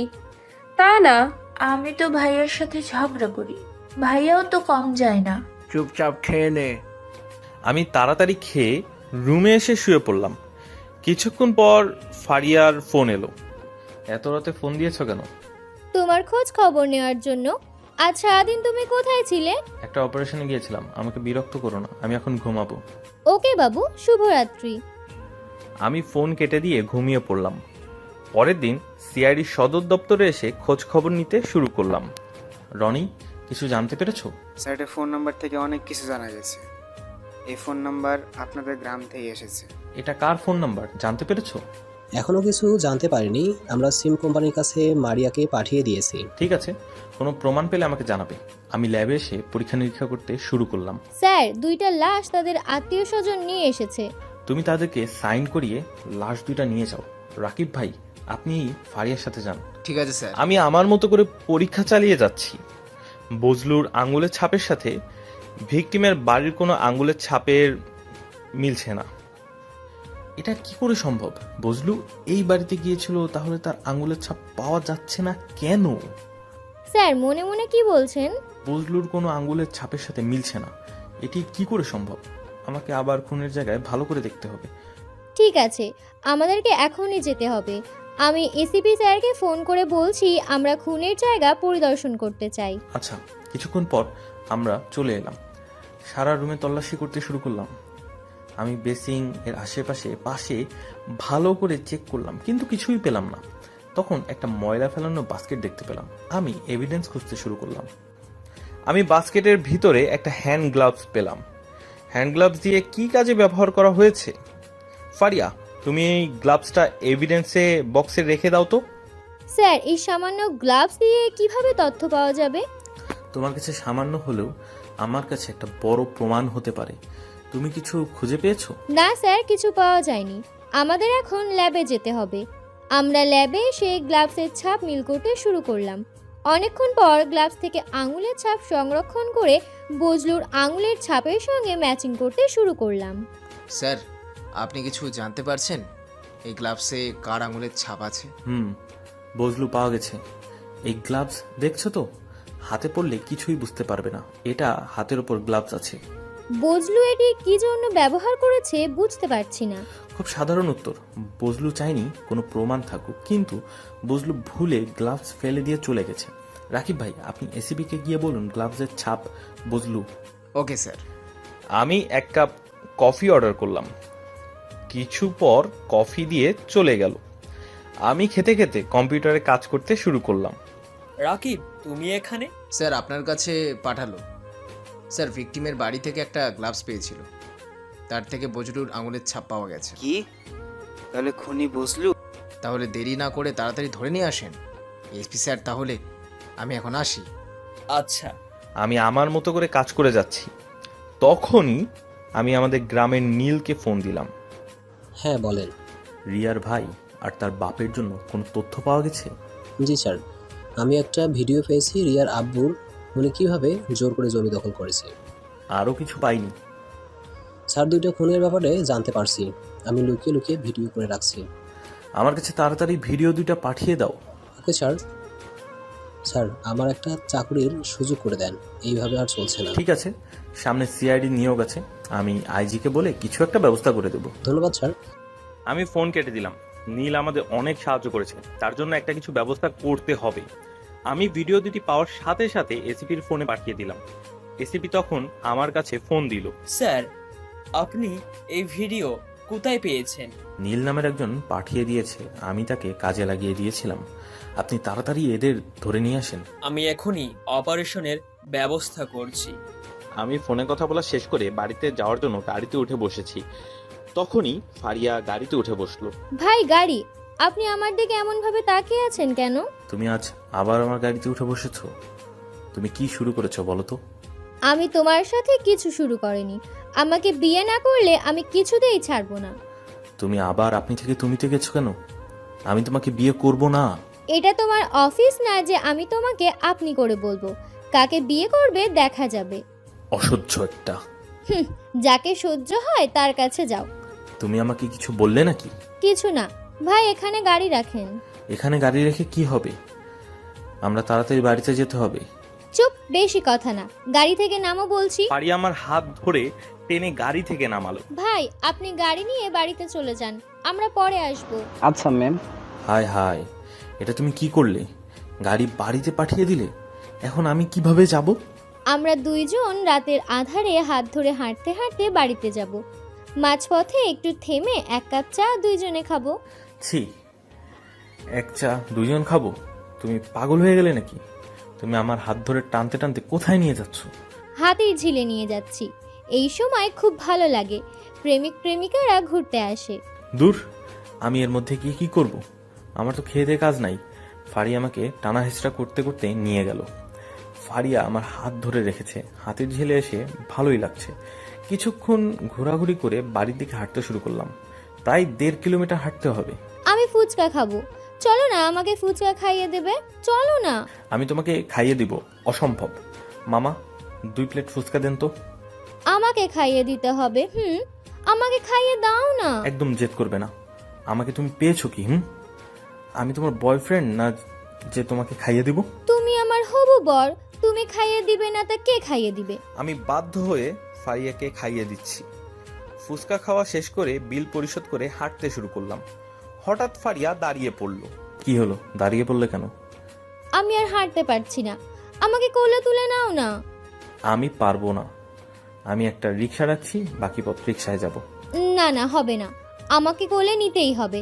আমি কিছুতেই রিকশায় উঠবো না, আমাকে কোলে নাও না। আমি পারবো না। আমি হাঁটতে শুরু করলাম। কিছু দূর এসে পিছনে তাকিয়ে দেখি ফারিয়া সেখানেই চুপচাপ দাঁড়িয়ে আছে। আমি ফারিয়ার কাছে এসে রাগে রাগে ফারিয়াকে কোলে তুলে নিয়ে হাঁটতে শুরু করলাম। রাতের রাস্তায় ল্যাম্পপোস্টের আলোয় আলোকিত হয়ে রয়েছে চারিদিক। বাবু, তোমার কষ্ট হচ্ছে না তো? আমার পায়ে ব্যথা না পেলে আমি হাঁটতে হাঁটতেই যেতাম। আমি বুঝি এইসব তোমার ঢং। রাস্তার লোকজন কি ভাববে তাকিয়ে আছে, দেখেছো? তাতে আমার কি? কেউ যদি ছবি তুলে ভাইরাল করে, বুঝতে পারছো কি হবে? হাঁটতে হাঁটতে বাড়ির কাছে চলে এলাম। চলো এবার চাটা খেয়ে আমার স্বপ্ন পূরণ করি। তোমার স্বপ্ন আর আমার সাজা। দুইজন বসে চা খেয়ে বাড়িতে চলে এলাম।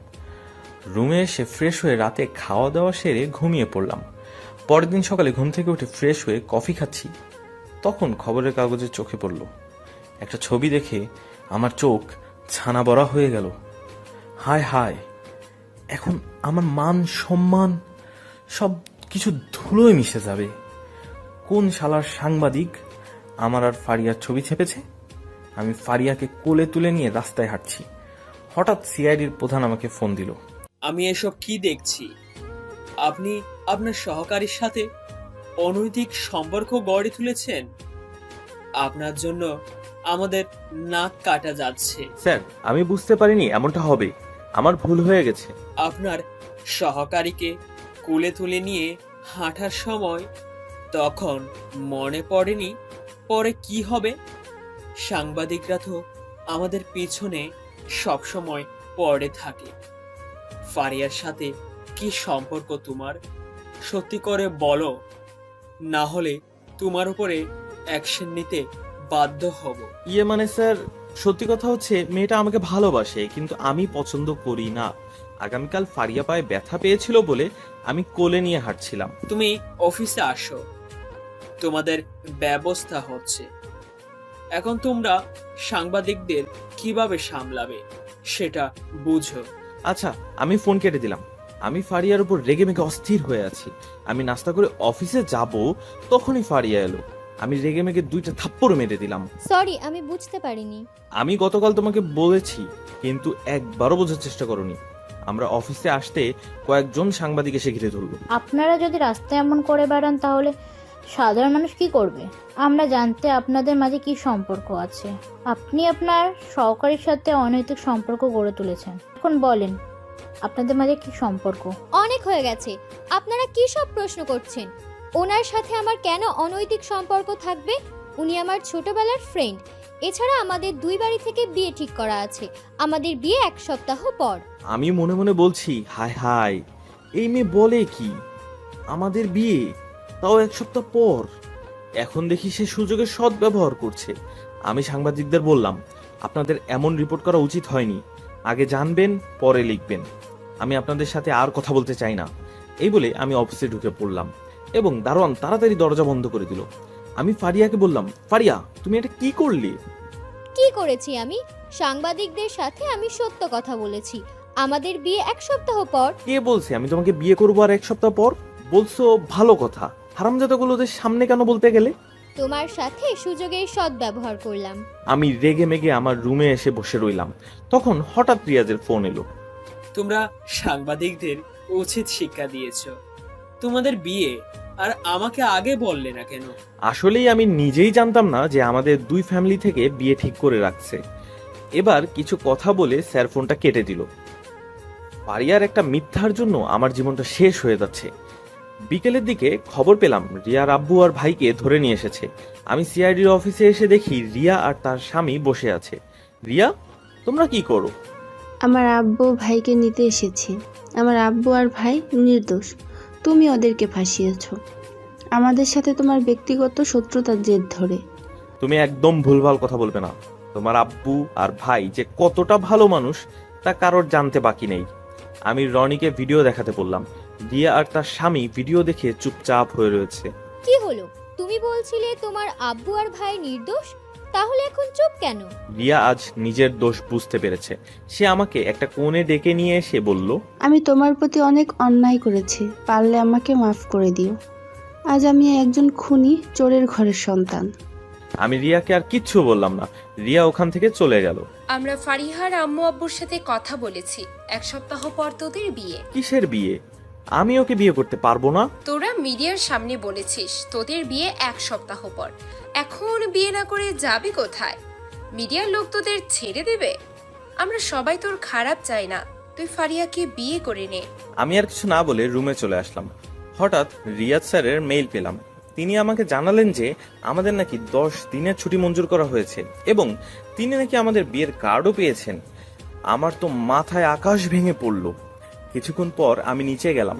মা আমাকে জানালো যে আমাদের বিয়েটা নাকি গ্রামে হবে, তাই বাধ্য ছেলের মতন গাড়িতে করে রওনা দিলাম। বিকালের দিকে আমরা বাড়িতে এসে পৌঁছালাম।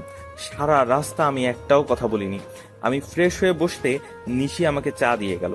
ফারিয়া আমার সাথে এমনটা কেন করলো? আমার চেয়ে অনেক ভালো ছেলেও পেত। আমার জন্য তার জীবনটা নষ্ট হয়ে যাবে। হঠাৎ ফারিয়ার ফোন এলো। কি করতে ফোন দিয়েছো? আমার উপরে এখনো রেগে আছো? 2 দিন পর আমাদের বিয়ে হচ্ছে, এখন আমার উপরে রেগে থাকলে চলবে? বিয়ে হচ্ছে তাই আমি কি নাচবো? আমাকে বিরক্ত করো না তো। বিয়ের পর বুঝিয়ে দেব আমাকে অবহেলা করার শাস্তি কি। সেই ছোট থেকে তুমি আমাকে অবহেলা করে আসছো।